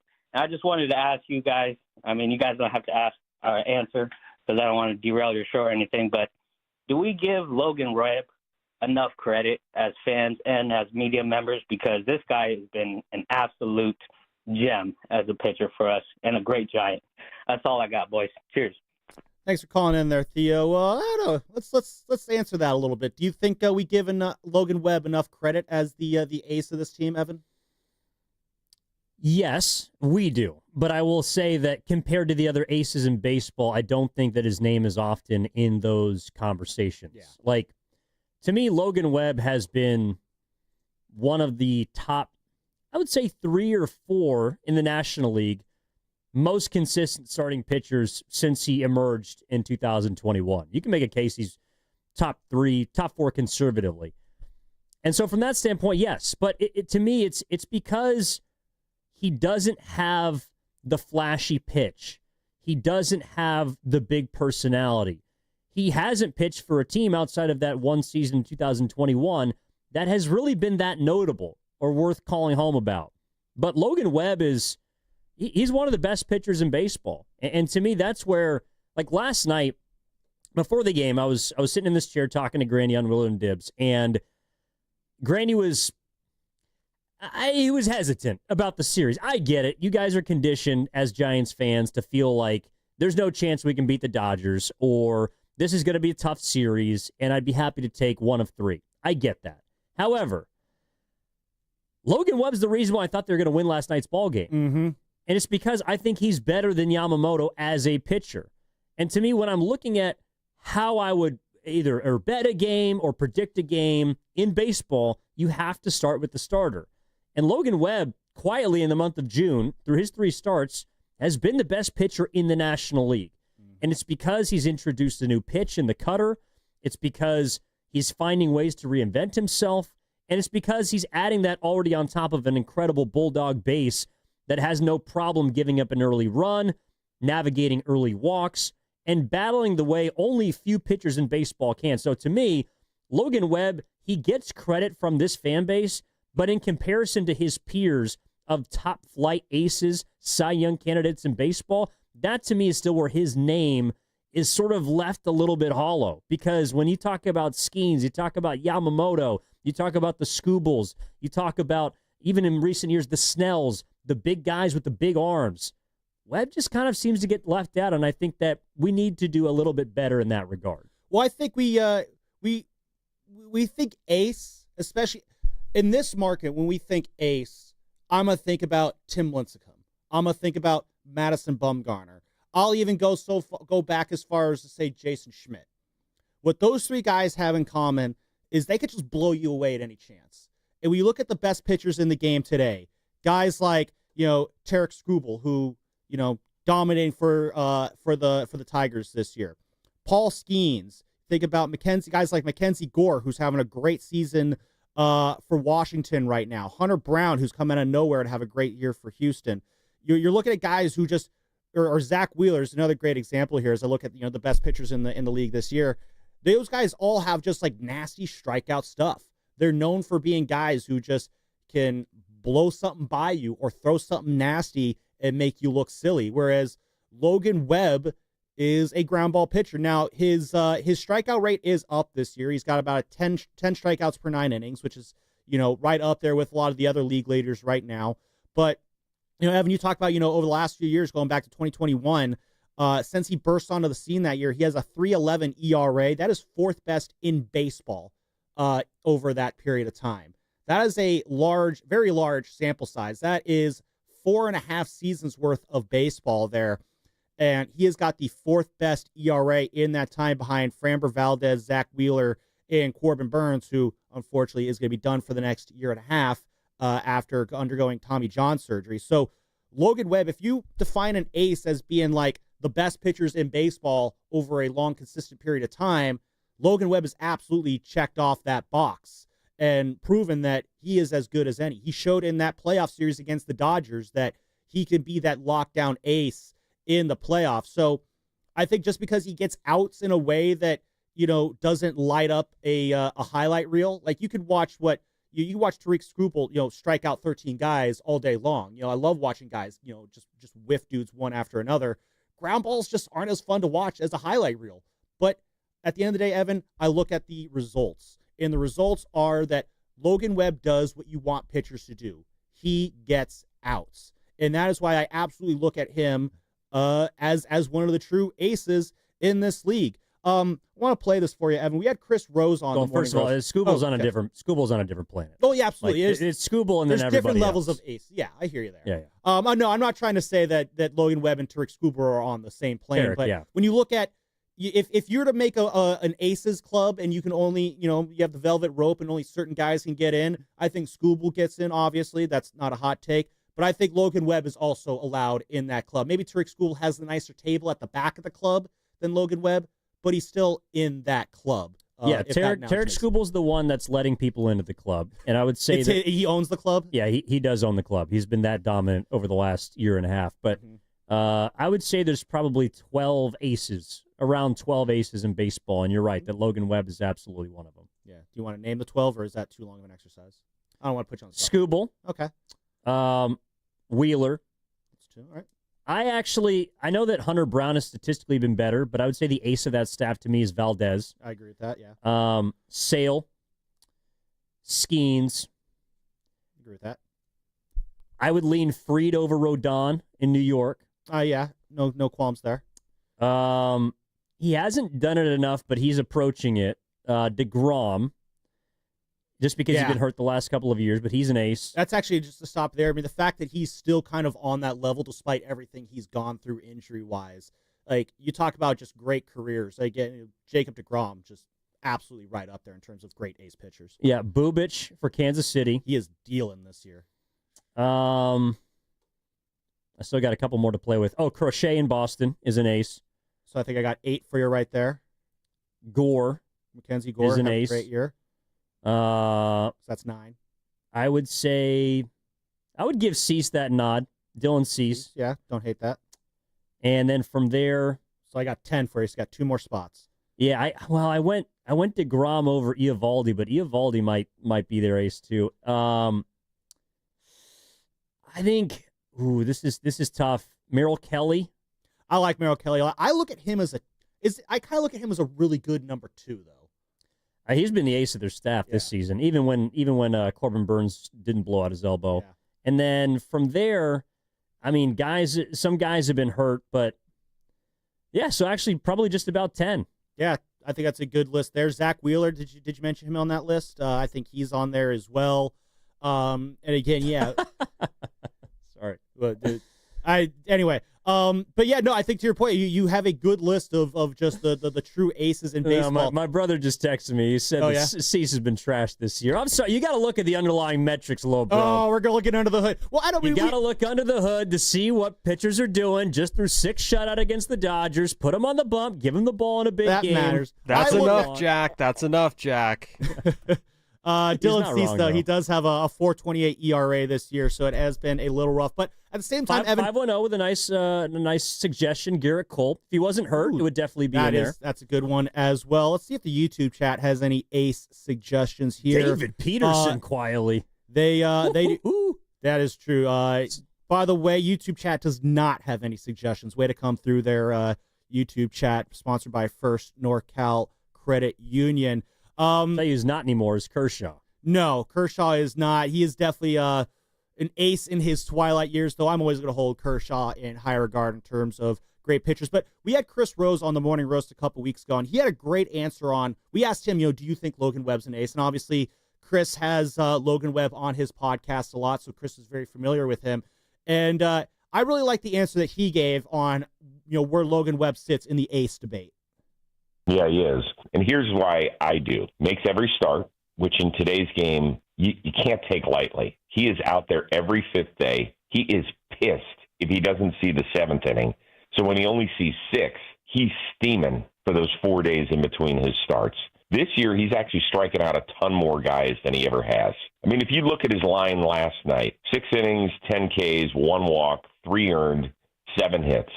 He'll never throw a no-hitter. Too many guys put the ball in play and will find a hole. Even on his best nights, he's getting ground balls, and sometimes they're hit at defenders, and sometimes they don't. And for people that aren't huge baseball fans, coaches are begging for you to have teams hit the ball on the ground. They will take that 1,000 times out of 1,000. And that's what Logan Webb does as well as anybody.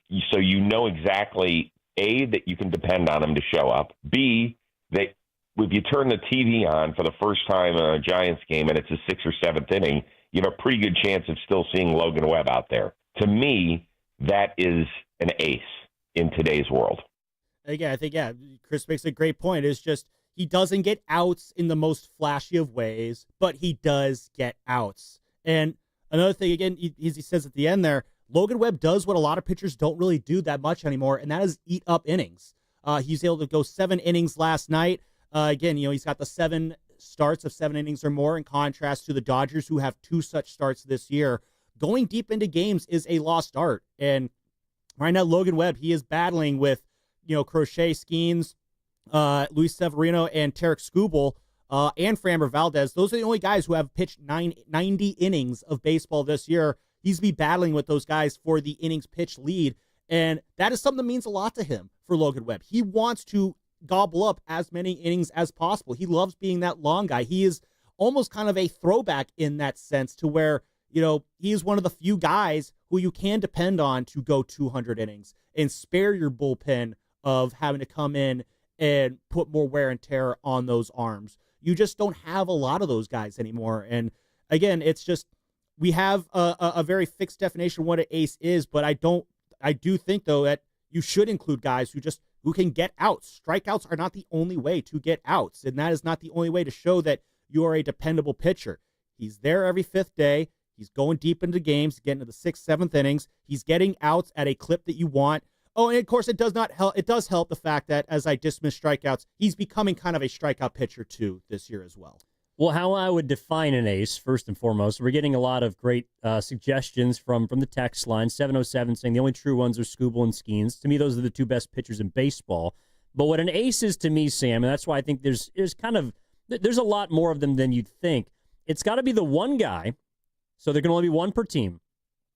You get to a playoff series, wild card, divisional round, championship, World Series. Who's getting the ball game one? And do you believe that pitcher is good enough to get you a victory? As much as I love Robbie Ray, for a lot of the season, in fact, most of May, he actually had better numbers than Logan Webb. He's not getting the ball game one. Game one, it's going to Logan Webb. And to me, it's interesting you do bring up the strikeouts, because I think that's also a characteristic of an ace. The constant ability to reinvent yourself or to add to what you already have. And that's what we saw last night from Logan Webb and what we've seen through the first three starts of this month. We've seen him introduce the cutter. He threw that more than any other pitch last night against a dominant left-handed lineup in L.A., was able to neutralize them with effectiveness. To me, that's where you look at Skubal, who's been able to add a Robbie Ray-like slider this offseason to an already devastating fastball and changeup. Paul Skeens, obviously, is breaking barriers with the splinker, adding different variations to his fastball this offseason. Logan Webb is one of those innovative pitchers, and that to me is also a telltale sign of why he's one of the best in baseball and why you've seen that strikeout rate that was typically at 7, 8, maybe pushing 8.5, jump all the way to 10. Because it's not just the cutter. He's throwing his four-seam more than he has before up in the zone. He's giving different looks to different batters, both from both sides of the plate, and he's become a better version of himself. He's already going to throw strikes. To Chris Rose's point, he's going to get you ground balls. He's going to find different ways to get guys out. But now he's finding a way to miss more barrels. And that's important as ever in 2025 against these dominant lines, specifically in this division that he's going to have to face multiple times. So tip of the cap to Logan Webb as one of, I do believe, and I think most people do, the true aces in Major League Baseball. When I think about aces, I always this is my own kind of how I define it. Like, there's aces and then like there's super aces. And those are the super aces are the guy, as you kind of said, like those are the guys who no doubt you're getting the ball in game one. The guy the Giants are going to see on the mound tonight, Clayton Kershaw, throughout the 2010s, he was one of the premier super aces in baseball. And that when you saw him on the mound, you might as well just put the L in your loss column because you're not getting anything. Justin Verlander was another one of those guys. Another guy who I always think of is like guys like Roy Halladay when I was growing up, rest in peace. Pedro Martinez back in the day, Greg Maddux, those Hall of Fame caliber super aces.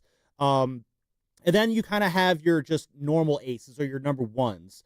Those are the guys who, like you're a really, really great pitcher, but I don't know if you're on that super ace level. Like Robbie Ray, if you put him on a different team, would be the number one on a lot of teams.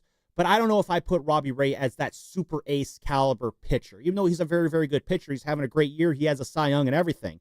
But it's hard for me to put Robbie Ray in the same group as guys who are like Paul Skeens, like a Tarek Skubal, like a Max Fried, like a Zach Wheeler, guys who are of that super ace level. I don't know if I'm quite putting Logan Webb on that tier yet, but I do think like he is. If he is, he's maybe on the lower end of that super ace tier. But that said, is he the guy who you're absolutely giving the ball to in game one right now? This is his team. He is the face of the Giants right now for the time being. Like, in that sense, yeah, he is the Giant super ace. He is absolutely the guy who, if the playoffs were starting tomorrow, he is getting the ball, and then Robbie Ray will get it in game two.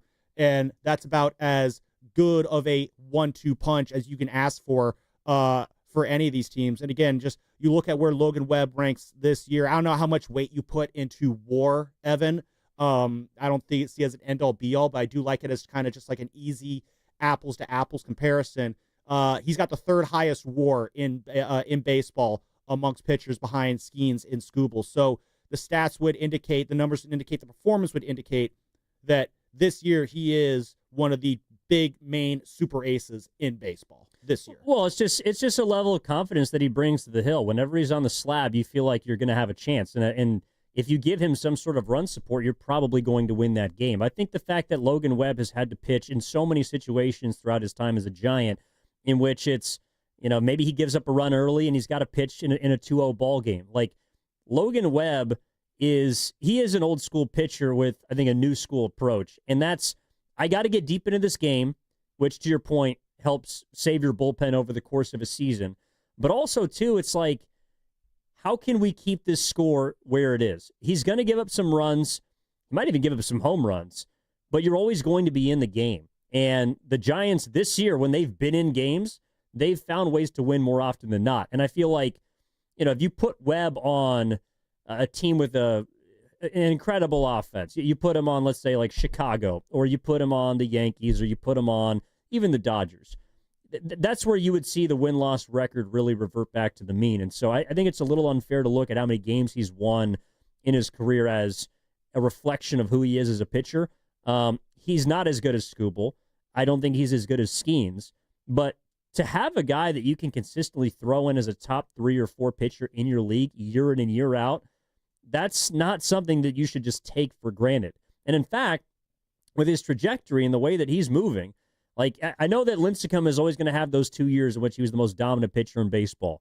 And Kane had a long, lengthy time, a period in which he was a great number 2. Bumgarner was an ace for quite some time.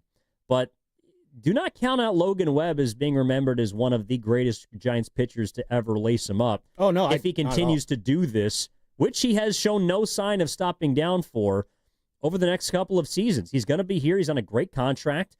He loves being here. And, I mean, at least until someone else proves otherwise, he's the face of their team. Absolutely. No, I think he is. I felt like this was coming for a while, and I absolutely kind of hold him. Again, I'm not going to sit here and say he's a better pitcher than Tim Lincecum or Madison Bumgarner. I think that's getting too into the weeds with it. But when you look at the great history of Giants starting pitching, obviously you go back to the San Francisco era. You got Marichal and Perry were in the 60s. It was kind of in the 70s. I mean, John Bonifusco, that was a fun, time for a brief period. And then you go into, the late 80s, the 90s, and, there really was like that dominant Giants ace until you got into the mid-2000s. Jason Schmidt was kind of that guy. Then, of course, you got, Kirk Reeder was up there for a minute. Russ Ortiz was a great pitcher for this organization. But you take about, the great pitchers of the San Francisco era. You got your, the great trio of the trifecta of Lincecum, Kane, and Bumgarner. Logan Webb, along with Marichal Perry, Webb is working his way up into that kind of one of the great all-time pitchers in the San Francisco era with the work that he's done. The win-loss record might not reflect that, but the overall body of work of everything else, like if you got your trifecta and then you got, Marichal and Perry, if that's your top 5, there is nothing stopping Logan Webb for having that 6th spot in terms of the greatest pitchers in the San Francisco Giants era. And can he work himself into that top 5? It'd be interesting to see who Giants fans would bump out of that 5 to put Logan Webb in there. But also, if you're the 6th best pitcher and you're looking up at, 2 Hall of Famers, one of the greatest, pitchers in this organization's history in Tim Lincecum, one of the all-time great Giants who represent this team on and off the field in Matt Cain, and one of the all-time postseason heroes in Madison Bumgarner, I think you're doing pretty good. So, Theo of the East Bay, man, thanks for setting us up for that conversation there, man. Really appreciate it. We got more Giants talk on the other side. We got about an hour left here. We're going to turn our attention to tonight's Giants game. I had a tease about a dream that died. I'll pay that off on the other side. Also, Rizzo, do we have our Bryce watch ready? We got it. Rizzo's got a Bryce watch on the other side. That is Evan Giddings. I am Sam Lubin. You just heard from Steven Risotto.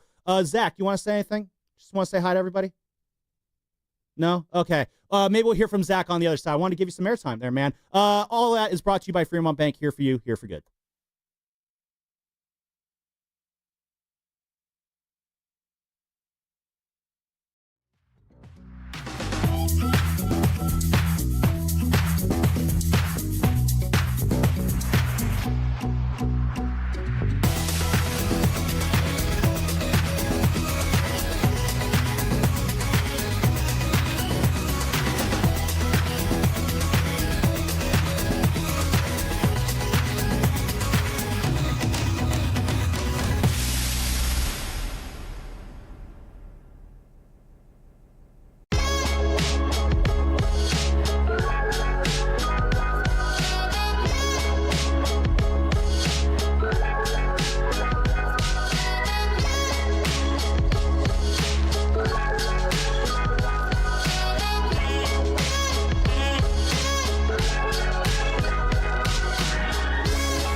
It's a high fly ball to deep right. Hernandez back. Out of here. And just like that, the Giants lead 1-0. Welcome to the rivalry, Willie Adames. Now back to the Orange and Black Weekend Wrap on 95.7 The Game. Great way to endear yourself to Giants fans is hitting home runs against the Dodgers. And, Willie Adames, man. Add that feather to your cap. Your first home run against the Dodgers as a Giant in your first at-bat. That is how you do it. Great job, Zach, bringing us back there. I kind of threw you a fast one at the end there. That was unfair of me, so my bad there. But I want to give you a couple minutes here. Zach Green, one of our newer producers here. Zach, give us your 2-minute soliloquy on that game last night. Yeah, amazing game. I want to shout out, Taylor Rogers. Sorry, right? Who's Tyler? No, Tyler. Taylor's his brother. I want to shout out him because he whenever he comes into the game, I'm always like a little skeptical, just because I've seen him blow up, especially against the Dodgers. And his first batter was Conforto, and I know he used to be on the Giants. We've seen him a lot, and to get that done in, what was it, 9 pitches? 7, yeah. 7 pitches. It was just great to see. And then the rest of the game was just, it was pretty flawless. And I'm really loving what I'm seeing from this team. And I believe, if we can pick up a key piece here, maybe O'Hearn, right, on the Orioles, you never know. And I do want to, make a prediction here that, this could come down to the final game of the season with the Dodgers. I really do see these teams being neck and neck with the Dodgers injuries. So that's just my prediction, and I want to see how it plays out. Love it. That's Zach Green, the pride of Indiana University, our station Hoosier. Always got to have at least one Hoosier here at 95.7 The Game. We have not been filling that quota for the last couple years. Zach is filling that there. Love that take there, Zach. I'll be honest, Evan. I completely forgot that Michael Conforto was even in that game until Tyler Rogers got him in the 8th inning last night. That's just how, a non-factor Conforto was, which kind of feels like his time when he was here with the Giants. But yeah, wow, Zach, so you get nervous when Tyler Rogers comes in. All right, there's a lot of other Giants fans out there that are like that. I do not subscribe to that belief. But then again, I'm a big-time Tyler Rogers stan, so I don't know if I'm the best guy to be asking about that. But I don't disagree with your take there, Zach. I do think, this is going to be a 3-team race all the way down to the last weekend. What do you think, Evan?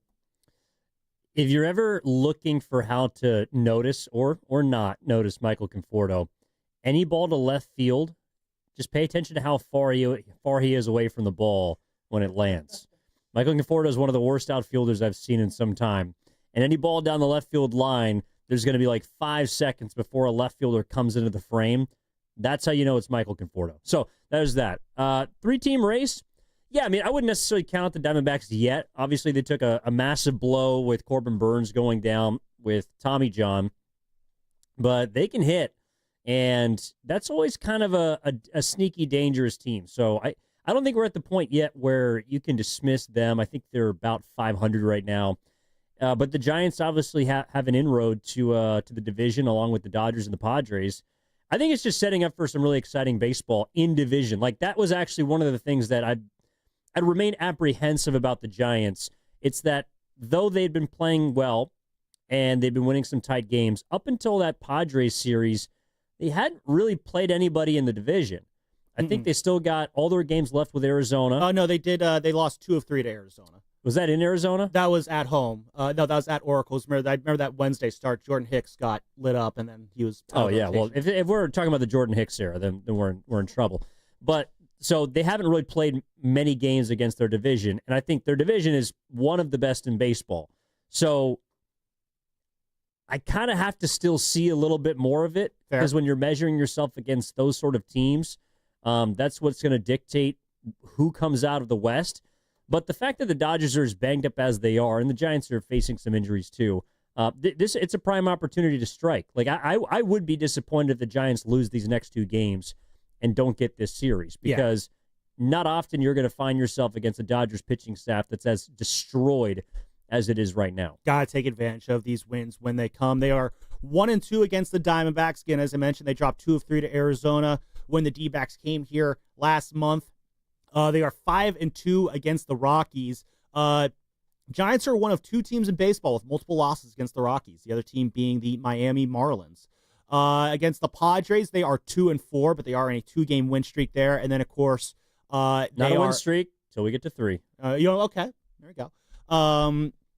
And then I guess that is true, as Lou Brown said in Major League. Once you get the 3 wins, that is a winning streak. So, all right, fair. You got that one there. But they have won the last 2. And then, of course, the Giants are currently the first-place team in the National League West based on having the 1-0 tiebreaker over the Dodgers. So that is how that is being determined there. So great stuff there, Zach. And also love the Ryan O'Hearn thought there, too. That was when I did the show with Dan a couple weeks ago, we were kicking around, first base options, and we both targeted the Baltimore Ryans, O'Hearn and Mountcastle as potential options. Mountcastle on ice now for the next 8 to 12 weeks with a grade 2 hamstring strain. So Ryan O'Hearn, you are that dude to keep an eye on going forward the rest of this season going into the trade deadline. Let's head out to the East Coast, one of our favorites here at 95.7 Gaming. You go to Jersey, talk to our guy Mitch. Mitch, what do you got on the Giants right now, man? How did you like that win last night over the Dodgers? Some win. But you got to say the Dodgers got a lot of injuries, and it seems like the Giants can stay healthy. They're the healthiest team in the division. Arizona's made their moves. You see their offense is picking up. To me, it's going to be a run. It's the best division in baseball. I think all these teams should get themselves another hitter. What do you think? No, I mean, that's kind of what you just mentioned there. The Giants are eventually going to have to go out and make that trade. I think it's just going to be a matter of when they go and make that deal. You saw, who was it? The Brewers picked up Andrew Vaughn this week off of the scrap heap that is the Chicago White Sox there, Mitch. Thanks for calling in. So that was kind of the first, they really got off the Savali. So what happened is they brought up their new prospect, whose name I don't want to butcher, but he throws like 103. And that kicked Savali out of the rotation. And so instead of going to the bullpen, he went to the front office and said, trade me. And Andrew Vaughn has been not very good this year, so they're able to recoup at least a little bit something. So okay. that was more about the Brewers getting off a guy. Oh, okay, I missed that part of the story. Thank you for updating me on that. Wow, how about that? Hey, trade me. Okay, sure. I mean, Andrew Vaughn's hitting like 180. Go to the White Sox, Well, yeah, that's fine. You can go start with Chicago. Have fun. Because, like, Savali's in a contract, not to get too deep in the weeds, but Savali's in the contract year. And so he wants to remain a starter because starters get paid. And they're like, fine, if you want to start, go start in Chicago, where you're going to get -2 wins for the rest of the season. I mean, Andrew Vaughn, that was a name. He's the local guy, Cal guy. That was the guy I was kind of looking at in terms of being a potential first base option, mainly in terms of just it's a low risk, potentially high reward kind of pickup there. You wouldn't have to get a lot to get him, and you're hoping that the change of scenery, getting out of the south side of Chicago and that miserable situation there, would inject a little bit of life. That's probably expecting a little too much, though, out of him. If you're expecting Andrew Vaughn to be the savior of your season, you're probably going to have a bad time.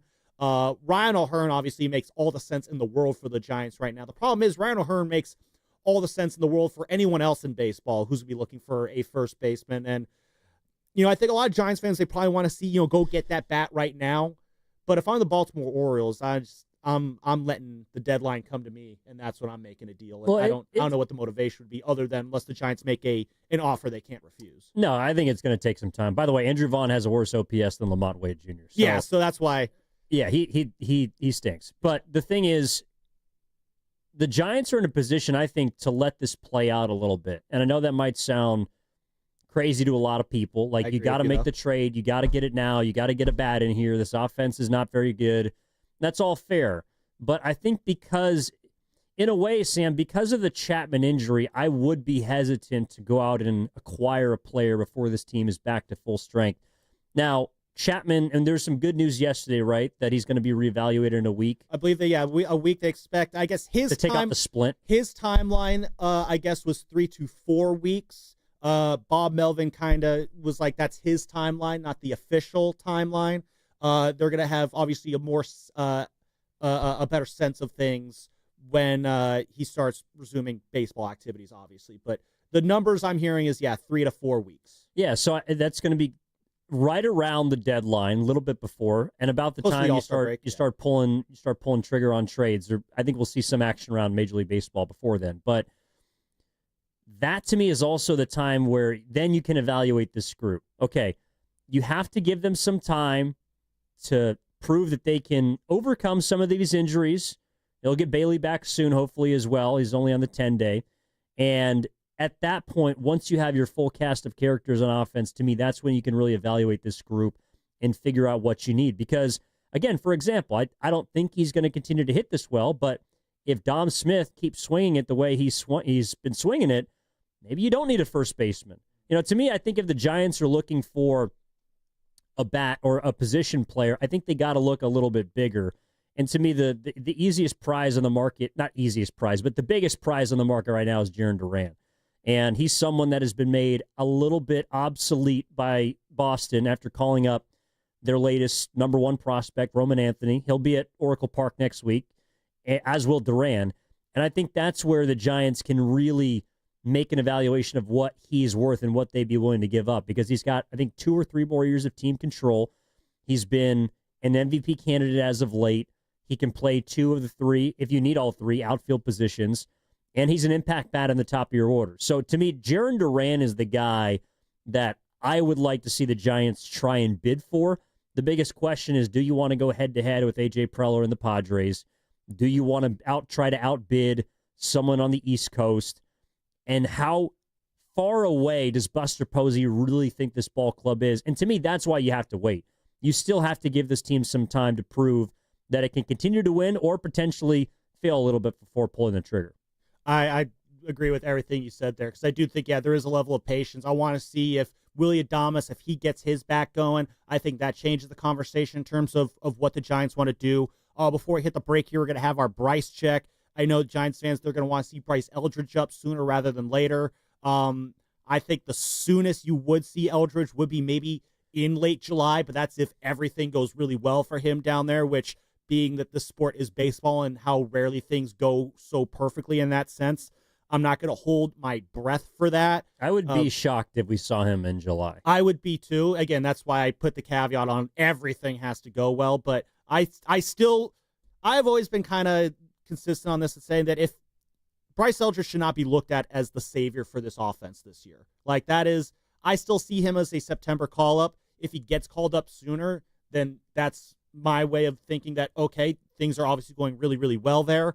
But again, he had that grand slam last week. He's kind of cooled off a little bit since making it to AAA, and he still has to get figured out at first base defensively. So that's a low option there. But yeah, again, Ryan O'Hearn, again, at first base. I like the Jarren Duran idea as well. It will be interesting to see just how this offense kind of looks over the next few weeks, because when Matt Chapman said that he hopes to be back before the All-Star break, that basically told me that he's not going to be back until after the All-Star break. And then we get that 3 to 4 week timeline, and they did get the positive update from Dr. Steven Shin yesterday down in L.A. You're getting about as good of an update as you can, but 3 to 4 weeks is still 3 to 4 weeks. Still got to get that bat back up to speed once he does get back into the lineup there. So I think you hit the nail on the head there, Evan. When Chapman gets back, you'll probably have 2 weeks to really see what this team can do coming out of the All-Star break.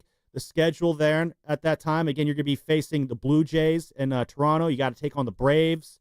And then you got a 3-game set against the Mets and 3 more against the Pirates. So you'll have a good chance to kind of see against lesser competition and the Mets what this team can do. One option I was kind of hoping the Giants could turn to for their offensive woes, unfortunately, Evan, was Gerard Encarnacion.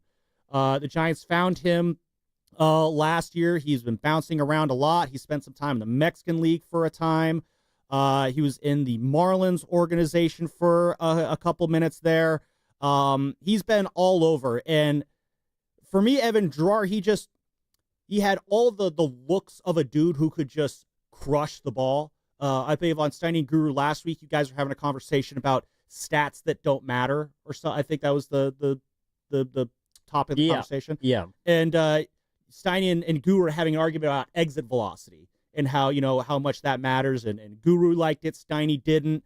I looked at Gerard Encarnacion, and I think this is a very much a lesson in terms of exit velocity is in no way, shape, or form a end-all, be-all, or something that just because it looks really good, that's a guy who will be really good. But the reason I got so infatuated with Gerard Encarnacion last year is, again, he did hit the ball very hard. He had a 95 mile per hour average exit velocity. He was among the league leaders in the max exit velocity. His barrel rate's right up there. He had one of the fastest bat speeds in baseball last year. The problem with him, though, is while he can hit the ball far, the problem is just getting him to hit the ball. And that's where I feel like we're kind of seeing the contact there for Encarnacion. I just think is not good enough to where you can look at him as a guy who's going to inject consistent offensive life into this lineup. Yeah, I mean, a couple things. One, I don't think Steiny really cared about the stat. Guru didn't like it, though. And I think it's a stat that is, like, it's an ancillary stat. I personally enjoy knowing how hard a ball was hit because I think it makes, for example, a great defensive play, on a hard ground ball look that more impressive. I think I don't know, it's just kind of an aesthetic thing for me that I enjoy. But it's not, I would never make a sweeping judgment about a player based on how hard they hit the ball. However, I will say that there is a correlation generally between how hard you hit a ball and what type of hitter you are. For example, and this is an outlier because he's the best hitter in baseball right now, but Aaron Judge hits the ball harder than anybody else. And one of the reasons this year that he's hitting 390 is because of how hard he hits the ball, Sam. Outfielders are playing at a depth that they do not play. They're playing, like, an average depth would be 280 feet. They play between 290 and 300 feet from home plate against Aaron Judge. So that means that even when he doesn't hit the ball hard, you're going to see more of those bleeders and bloopers. Also, how hard you hit the ball on the ground matters because you're able to force hard hit balls through the infield. So hitting the ball hard is a good thing. But to your point, the contact also needs to be there. There's a big, formerly big prospect for the Cardinals. I think it's Jordan. Is it Jordan Lewis? He's probably in the back. He's going to correct me soon. But this guy hits the ball at like a 99th percentile as far as how hard he hits it. He's one of the worst hitters in baseball because he chases a lot. He has horrible plate discipline, and he doesn't make enough contact. If you're asking Gerard Encarnacion to come in and be captain, save a lineup, you're in a bad place. I never thought that this was a guy that was going to step in and improve the Giants markedly. You're just hoping to get some production against lefties. But the issue is that where Buster Posey differs from Farhan, and I think Encarnacion fits a little more into the older regime, is he's a platoon player. Yep. Like, Encarnacion is a guy that is a specialist against a certain type of pitcher, left-handed, and that's not someone that's going to help you over a long period of time. So where does he really fit? To me, he fits if you're trying to, like, if you had a Lamont Wade, that was fine, or maybe a Dom Smith. Like, Dom Smith is going to hit against righties, Encarnacion against lefties. Sure, but to me, that's again just trying to cobble together offense for one that's not very good. Oh, you're going fishing basically. You're taking. You're not getting Edwin and Encarnacion. Yeah, no, you're what Gerard Encarnacion was. It was kind of the last attempt of a Farhan find, so to speak. Where early on in Farhan's tenure, he was really good at kind of finding these guys off the scrap heap, whether it was a Lamont Wade Jr. in 2021, just to name the most notable one. Mike Yastrzemski, I guess, was a Farhan find that has worked out really well. Darren Ruff was briefly one of those. It looked like it was one last desperate attempt to make that happen, and my belief was like, okay, the power is there. If they could just figure out a way to get the contact to come around, you could have a dynamic baseball player there. It's just I just don't believe it's going to happen anymore. It was a bit of a long shot of a lottery ticket there for the Giants, but I just don't see it happening. The chasing and missing is he's missing at everything. Now again, it's been 6 games. He's had 17 plate appearances on the year, and he was coming off of a wrist fracture. So there is room for him to kind of figure out a way to prove me wrong on this one. But I think it's just he's more of a platoon. I think, as you said, a platoon DH type, and I don't really see a big room for him on this roster kind of going forward as a premier bat in this lineup, especially when Wilmer Flores has that DH spot locked in, when Dom Smith is looking like he is locked in at first base. And, Gerard, he's a big dude. He can move a little bit more than you would expect for a guy his size, but I'm not feeling super comfortable with him in right field over Mike Yastrzemski defensively. So it's just at a point where it's just, if the contact isn't there, I don't see how much longer the Giants are really going to have him on the roster unless he just dramatically turns things around. No, but again, you don't want to take away from the fact that he could have a moment, just like Andrew Kisner last night had a moment, like Casey Schmidt had a moment. These are all players that in a vacuum are frankly not very good, and they don't hit very well, and they chase a lot. And they have flaws in the grand scheme of things. Encarnacion is a flawed baseball player at the major league level. But that doesn't mean that he still can't help you win a baseball game. And I think that's why the Giants have been so impressive to me and why I've sort of underrated them, to be honest. It's that they've been able to patchwork together enough offense to give their sparkling pitching staff enough to work with. And looking at, again, between now and the deadline, where ideally you would find some reinforcements, that's why it's like the Giants are 12 games above 500.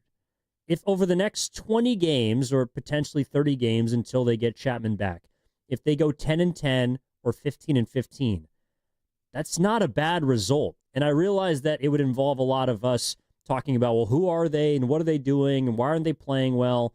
But if you can go 500 without one of your best players at arguably, one of your most important positions, that's a place where you can then springboard off of.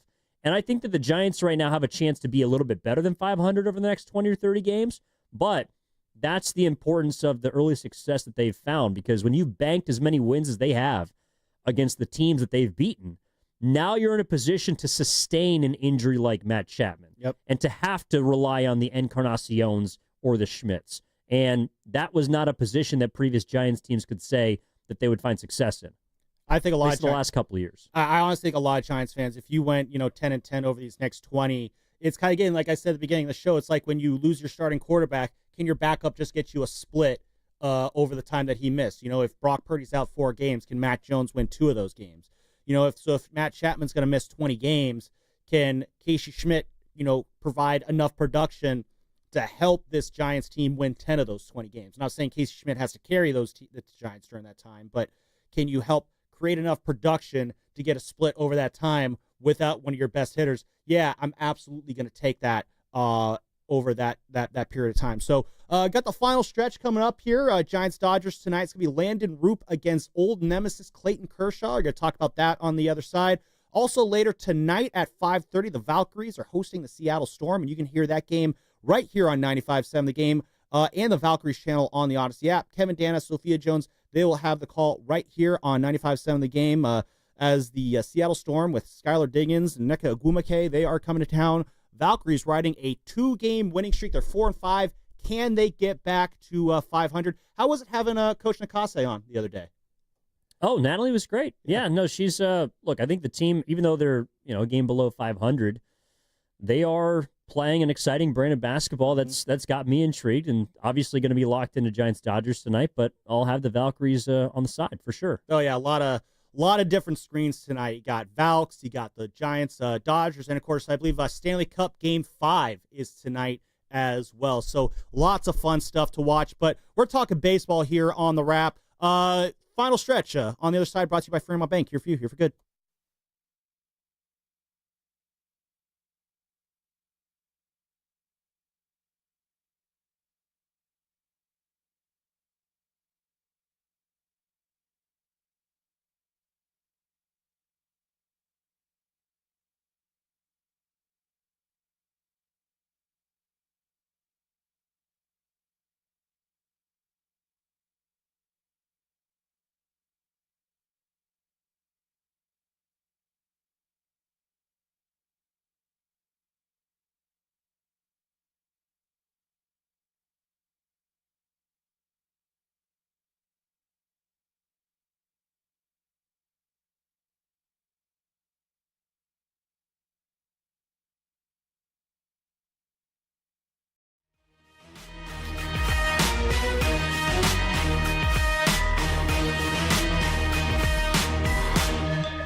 Talk in the Bay on 95.7 The Game. That was one of the best plays last night by Casey Schmidt. Dwayne Kuiper with the call there. Casey Schmidt with a great back to the infield catch, running down that fly ball there, totally spacing on who hit the ball there, but it doesn't really matter who hit the ball. The fact of the matter is that Casey Schmidt caught the ball. Giants winning 6-2 last night against those evil, dreaded Los Angeles Dodgers.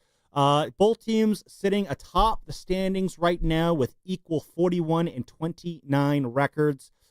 Giants are technically, though, the first place team by virtue of owning the tiebreaker over the Dodgers 1-0 based off that win last night. That is how tiebreakers work in baseball these days. Another one tonight, though. Landon Roop will be on the hill. He is 4-4, a 3.29 ERA against old nemesis Clayton Kershaw. He with a 1-0 record and a 4.35 ERA, though. But again, I know he's a shell of himself or a skeleton of himself, but Clayton Kershaw always finds ways to dig deep and bring his best work against the Giants. Evan, help me out with something here. I know I've seen you with A's stuff here. I've seen you with Padres stuff here. Is there one team that you place above the other in that dynamic? Not really. So no, I like baseball. I know this might sound a little bit foreign to a lot of people, but I like the game of baseball. Ooh, bold. I like that.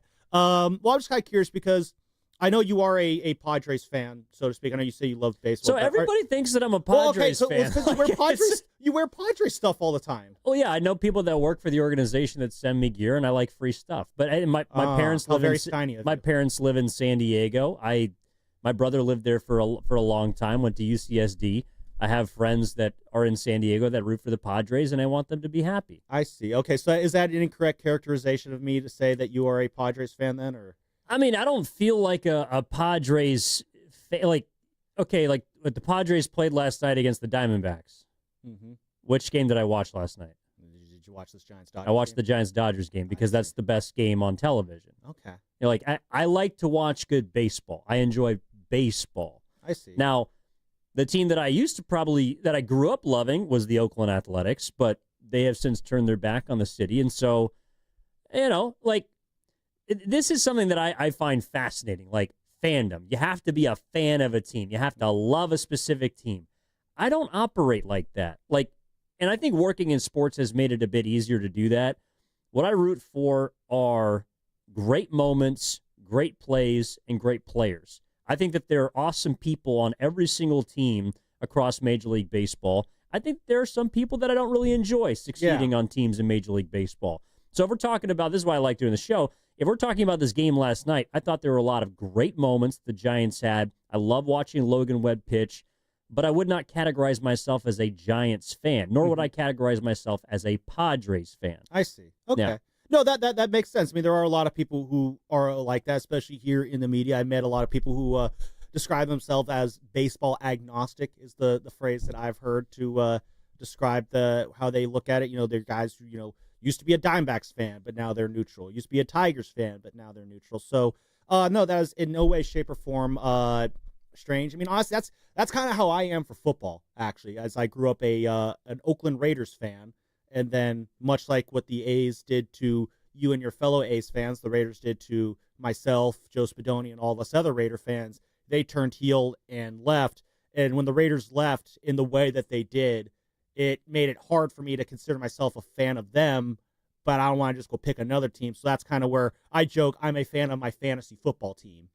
Or when it comes to the 49ers, I root for the 49ers to do whatever makes my job here at 95.7 The Game more fun and enjoyable, which is why I wanted them to win the Super Bowl a couple years ago, because that would have made things very fun and enjoyable here at the station, being able to talk about that rather than what we ended up getting to talk about, which was, a lot of Brandon Ayuk drama. The reason I brought that up, though, Evan, is the fact that you're a neutral baseball fan doesn't totally torpedo what I'm about to ask you, but it's the whole concept of this Giants-Dodgers rivalry and how it's being held up against this Padres-Dodgers rivalry. And Major League Baseball is making or positioning Dodgers-Padres as the premier West Coast rivalry.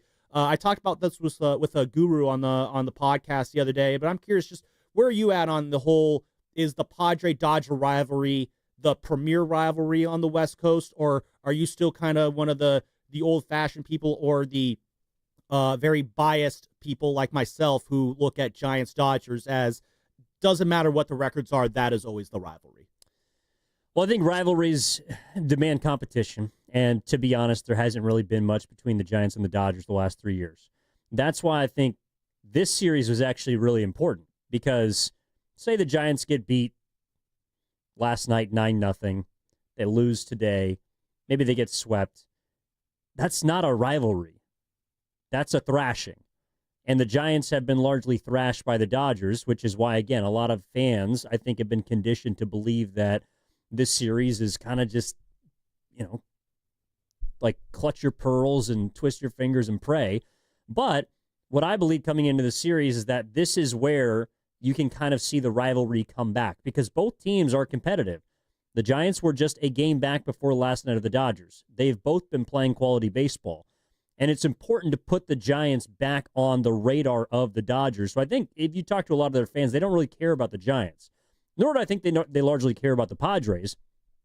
But because those two teams have met in the playoffs the last 3 seasons, that means that the, rivalry or relationship between those two fan bases or teams, it's more emotive. It's more charged. There's an extra zest on their matchups right now. Especially because the Padres have won one of those postseason series. So it's not just as if it's a one-sided big brother, little brother thing.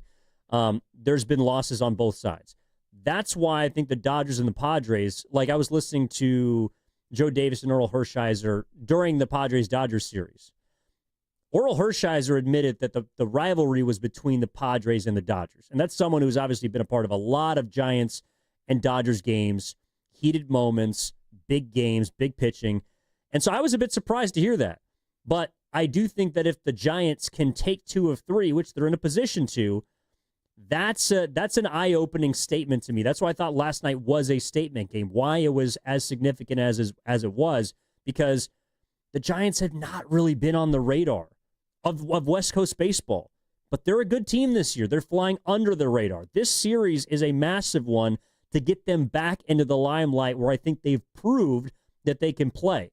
And so, in a long-winded way, I do think, yes, you're starting to see that rivalry come back between the Giants and Dodgers. And when it's at its peak, it doesn't really compare. No, it really does. And I think that's very well said. And I see the Dodgers-Padres version of this rivalry as the phrase that Guru used was sometimey. There's all-timey rivals and there's sometimey rivals. And what I see here between the Dodgers and the Padres is, two teams who happen to just be slugging it out with each other atop the NL West for the last few years. They've been going back at it's almost like a rivalry of circumstance. Like are they rivals, or are they just the two best teams in this division butting heads all year round and then running into each other in the playoffs and butting heads there and having, some incredible moments transpire within those matchups. And when it's the same guys every year, when it's guys like Manny Machado, Fernando Tatis Jr., Xander Bogaerts on one side, Shohei, Freddie, Mookie, Will Smith on the other, guys who are going to be around for a long time, the longer these guys see each other, the more, maybe hatred's a strong word, but the more that rivalry animosity starts to build up. And you do see, whereas like Giants-Dodgers rivalry, it's a rivalry that we as the fans who are a part of it, Giants and Dodger fans, have been experiencing our entire lives. This is a rivalry that goes back to the 1880s or 1890s, so whenever it started. Yeah, when we were alive. Yeah. Whereas Dodgers-Padres, it's more just like, it's the hot thing right now. But 5, 6, 7 years from now, if the Padres, their run ends, and if the Dodgers is still going, or it could be the other way around too, if the Dodgers run ends and the Padres is still going, are we still looking at it as a rivalry in the same way that we look at Giants-Dodgers, where, like in 2017, Giants were absolute, poo, and the Dodgers were absolute royalty, but it still felt like there was a rivalry there, even though the teams were on opposite ends of the standings. Like, that's where I say, like, what makes the Giants-Dodgers rivalry so much more ironclad is that it is a true, you throw the records out when these two teams meet. Not because, it's one of those things where any team could win, but it's just the circumstance of what each of these teams are in, the circumstances these teams are in, I don't think dictates how intense the rivalry is, so to speak. Yeah, I mean, I think largely rivalries are dead in sports. I mean, I just don't think that, like Yankees Red Sox last night, that doesn't really do much for me. The reason why I was watching Giants Dodgers last night is not because it's a rivalry game. It's because it's two really good teams. Yeah. If the Giants were 15 games below 500, I'm not watching that game. And the rivalry has nothing to do with it. It's because the Giants aren't very good. Or vice versa. If the Dodgers stunk and the Giants were good, that's just not that interesting of a series to me. The Chicago series, the Subway series between the Mets and the Yankees. Like, rivalries across sports to me are dictated now by the results and the intensity of the individuals involved. Because there's so many transplants on all these teams. Like, you look at the Dodgers, they're not really homegrown. Like, Mookie Betts has nothing against the Giants. He grew up with the Red Sox. Freddie Freeman's been an Atlanta Brave for a decade. Like, he doesn't care about the Giants. But when there's moments like last night of Casey Schmidt hitting a grand slam to steal game one of a series, that's where you start to see those heated battles become a bit more apparent. The Kershaw's is going today. Those guys are kind of they've been tossed to the wayside because teams are trying to spend big bucks to buy big players or trade away homegrown prospects to acquire more talent. And the Giants are a little more homegrown, but they haven't been that competitive. And so I think when I hear someone say, oh, it's Dodgers versus Padres, I get it. Tatis Jr. pimping home runs left and right off of Trevor Bauer going back to 2022, or him eviscerating them in the playoffs in a 3-1 series victory. Like, those are the moments that stick with fans. And I just think fans are very short-sighted. And that's why the rivalry is, I think, swayed a little bit more towards the Dodgers and the Padres. In addition to the geographic thing matters a little bit. Absolutely. But rivalries as a whole are so, like, no one in 2025, with respect to the dead, cares about the New York Giants and the Brooklyn Dodgers. And it going back to, the 1958 season where they both moved west and became the crowning jewels of West Coast baseball. No one cares about that anymore. They care about what you've done for me lately and how competitive your team is. So I think that at its peak, at its height, Giants, Dodgers, who's got the built-in history, all the rest, that is number one.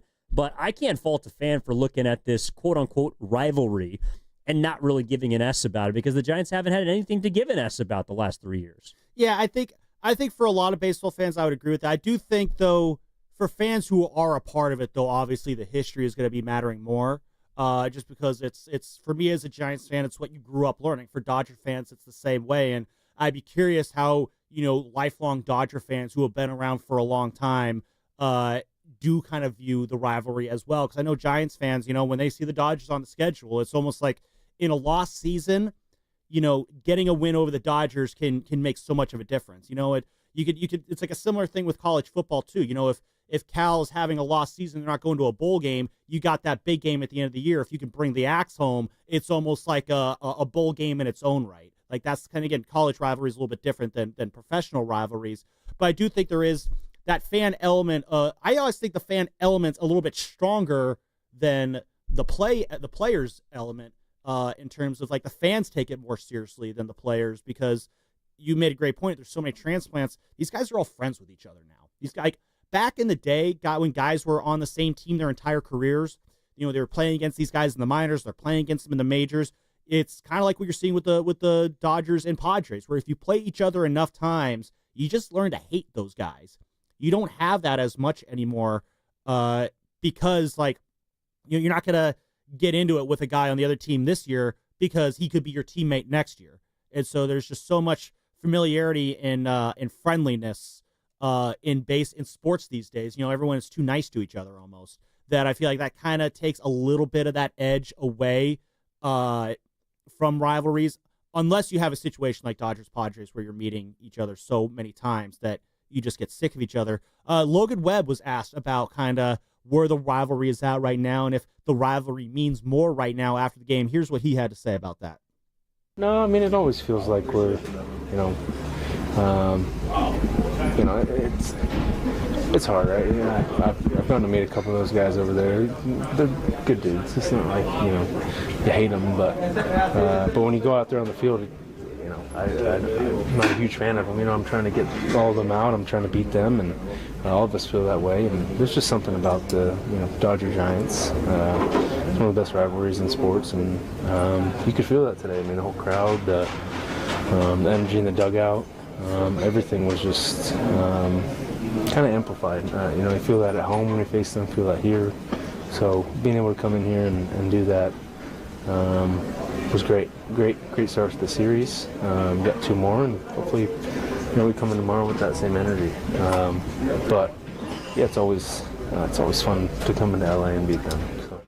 So again, yeah, a little bit of always fun to come into LA and beat them. But again, the part that stuck out to me is when you said, there's a lot of good guys over there. I like a lot of those guys. And I think if the players like each other, then obviously there's not going to be as much hatred and animosity. And I think that kind of takes that edge out of a rivalry. He doesn't care. Like, let's be honest. He doesn't care. Like, the way that he's talking about the Los Angeles Dodgers right there is the same way he'd talk about the Cincinnati Reds or whatever team, honestly, he's pitching against that night, because that's who Logan Webb is, and I think that's a reflection of a lot of athletes in 2025. That's why the rivalry, it adds a little bit, but it's not the main story. Like Dodgers, Giants, Yankees, Red Sox, insert big rivalry, like Lakers, Celtics. It doesn't mean anything anymore to these guys. And I, as a fan of the game, am taking what they're telling me, and I'm going to believe them. I do believe that Logan Webb likes guys on the opposing team. Oh, he totally does. And then he realizes, oh, shoot, I said I like the Dodgers. Yeah, it kind of, you can feel it in the dugout, and it's amplified. And the crowd was really into it tonight. Yeah, you know why? Because they sell out every single night, and there's 55,000 people at Chavez Ravine. Mm-hmm. That's why it's amplified. There's always energy in that building. Just like there's energy now returning to Oracle Park because of how well the Giants have played. And I think on the heels of a series victory against the Dodgers, you're going to see next week against the Cleveland Guardians and the Boston Red Sox just as much juice in San Francisco because the team is playing well. There's hope. There is suddenly energy surrounding this baseball team that's been dormant for about 3 seasons. So to me, I do think playing into the rivalry, we can have fun with it, and I hate those guys and all the rest. That's not what I hear from the athletes, man. Like, take the Padres and the Dodgers. If that truly is the best rivalry in baseball, whatever. Jackson Merrill just did a podcast with Mookie Betts. That's the whole reason why we're talking about this in the first place. Yeah. Is because they did a podcast together and said fans are meet in San Fran, and then Max Muncy says, well, there's only one rivalry, and it's like 2 players on opposite teams battling for the same thing are sitting down and breaking bread to do a podcast together. If it was really a rivalry, that would not happen. I'm sorry. If you have a real distaste for an opposing team you don't think or Manny brand, Machado's going on that podcast with Mookie? Manny Machado's been a Dodger. Like it, you know what I'm saying? He's played with some of these guys. It's just what happens in sports nowadays. Yeah, no, I think that's the big part of it. And that is why I think the rivalry is stronger within the fan bases now than it is with the players these days. Got a few more minutes here before we get out of here. Let's go to the lines, 888-957-9570. Bobby in Los Altos. How you doing today, Bobby? How you feeling about the Giants' chances these next 2 games? What's up, Bob? All right, Loverman, Giddy Gids, thanks for taking the call. Quickly, the Padres-Dodgers definitely is a thing right now. I mean, that, I don't know how to pronounce his name, Jurickson Profar, that fake-out home run catch by Mookie last year. I mean, that's certainly becoming, I would consider it a local rivalry, right? Mm-hmm. So, honestly, and then, Loverman, honestly, I'm more excited for Game 5 of the Stanley Cup, but please no overtime, because you cannot dual screen overtime playoff hockey. So I hope that that game ends after 3 periods, because that series is definitely destined for 7. Now, on to the Giants. I think last night, the MVP of that game was at home plate umpire, because in that, it was at the 3rd inning. He made Yamamoto pitch like 150 pitches. And I think probably Jung-Hoo Lee was the only 4th ball that actually looked like a ball. So, look, when opportunity knocks, you got to take it. And obviously Schmidt, I mean, every day he's a bum, he's a hero, he's a bum, he's a hero, right? So, good for him. It was obviously great. And then I told you, Giddy Gibbs, yesterday that Adames would become a Giant this series, and obviously he made his impact very early. But this is what I want to say. I think they're going to win today. And I know I'm being presumptuous, but I think what I'm interested in about is Game 3. And do they have that killer edge to sweep the series? Yes, I'm going there. To sweep the series, or are they going to just relax and say, we've won the series and pull a last game Colorado? Because that was atrocious, the way they lost to Colorado that last game. And that's what I want to know. Because, as we discussed yesterday, dude, the Dodgers are decimated. And if you can't beat them now, dude, you don't got much confidence going into when Blake Snell becomes Blake Snell, right? When the rest of the guys get better. So great win last night. I fully expect them to win, and now I've raised my expectations for them to sweep and really show me that, at least for now, they are formidable opponents in the West. Love it, Bobby. Thank you for the call there. And, expecting a sweep. Giants will have a chance to get a little bit closer to that tonight. Landon Roop against Clayton Kershaw. Clayton Kershaw, career against the Giants, a 2.04 ERA, a 2.08 opponent batting average, 408 strikeouts in his career, 397 innings pitched, 5 shutouts. Those are all the best he has against any opponent. So Kershaw has always saved his best stuff for when he faces the Giants. And this will be a great chance, a great test for Landon Roop, who has been pitching very, very well over the last month. He's got a 1.61 ERA over his last 4 starts, 16 strikeouts over 22 innings pitched. In that time, allowed 3 runs over 6 innings against the Braves last weekend. Before we get out of here, I don't know, Evan, what do you think about what Bobby said? Do the Giants, do they need to get that sweep? Do you feel as confident as Bobby is in getting that sweep? What do you feel on that one? Well, and Bobby, thanks for listening yesterday. Great to hear from you again. Love the nicknames that he had for us, too. Yeah, I'll take it any day. I told everyone yesterday I would not be shocked if the Giants won this series. To sweep would, I think, certainly be a statement, but go get today. I mean, the one thing that last night I felt confident in the Giants because I thought they had the edge on the mound. I think they still have the edge on the mound today, though the other guy is Clayton Kershaw. This is his 18th year, and he's 37 years old. This is not 25-year-old Clayton Kershaw. Landon Roop has been very good. He hasn't been as good away from Oracle Park this year, but he's been pretty damn good for you. And I think the Giants are going to be in a tight one today. I don't think they're going to cruise like they did last night, but that's kind of I think what Bobby's getting at is, do you have the ability to take a series, to strip it from your opponent? I think they do, but I think you also have to lean a little bit and give some credit to the Dodgers. Like the Dodgers are a very good club. They have a very good offense, and with a couple of swings, they could change the trajectory of tonight or tomorrow's game. So I wouldn't go in assuming a sweep, but I do think that if they don't win one of these next 2 games, I would be disappointed because I think they have the advantage on the mound, quite frankly, in maybe both of them, because May hasn't been that great this season. So neither is Harrison. But my point is, tonight is the game to get. And then tomorrow, that's where you'd like to get greedy. But I think if I'm looking at which game to get greedy for, it's probably tonight. Especially, again, I know Kershaw's not what he used to be, but he is still a lefty. He is still a guy who has given this organization. He threw well his last time out, but he hasn't gone further than 5 innings this year. And so it will be interesting to see who's even available in the Dodgers bullpen tonight. So I do think that if you're the Giants, if you could put up a win, even if it is on 37-year-old Clayton Kershaw, just that feeling alone is going to be enough to where if you win tonight and don't win tomorrow, beating Kershaw, even as a shell of himself, always feels great for the Giants there. And then tomorrow night, Kyle Harrison going against Dustin May, one of the guys out there who's got a great head of hair. So we'll see how the Giants do on ESPN tomorrow night. Evan, man, thanks for joining us on the wrap this morning.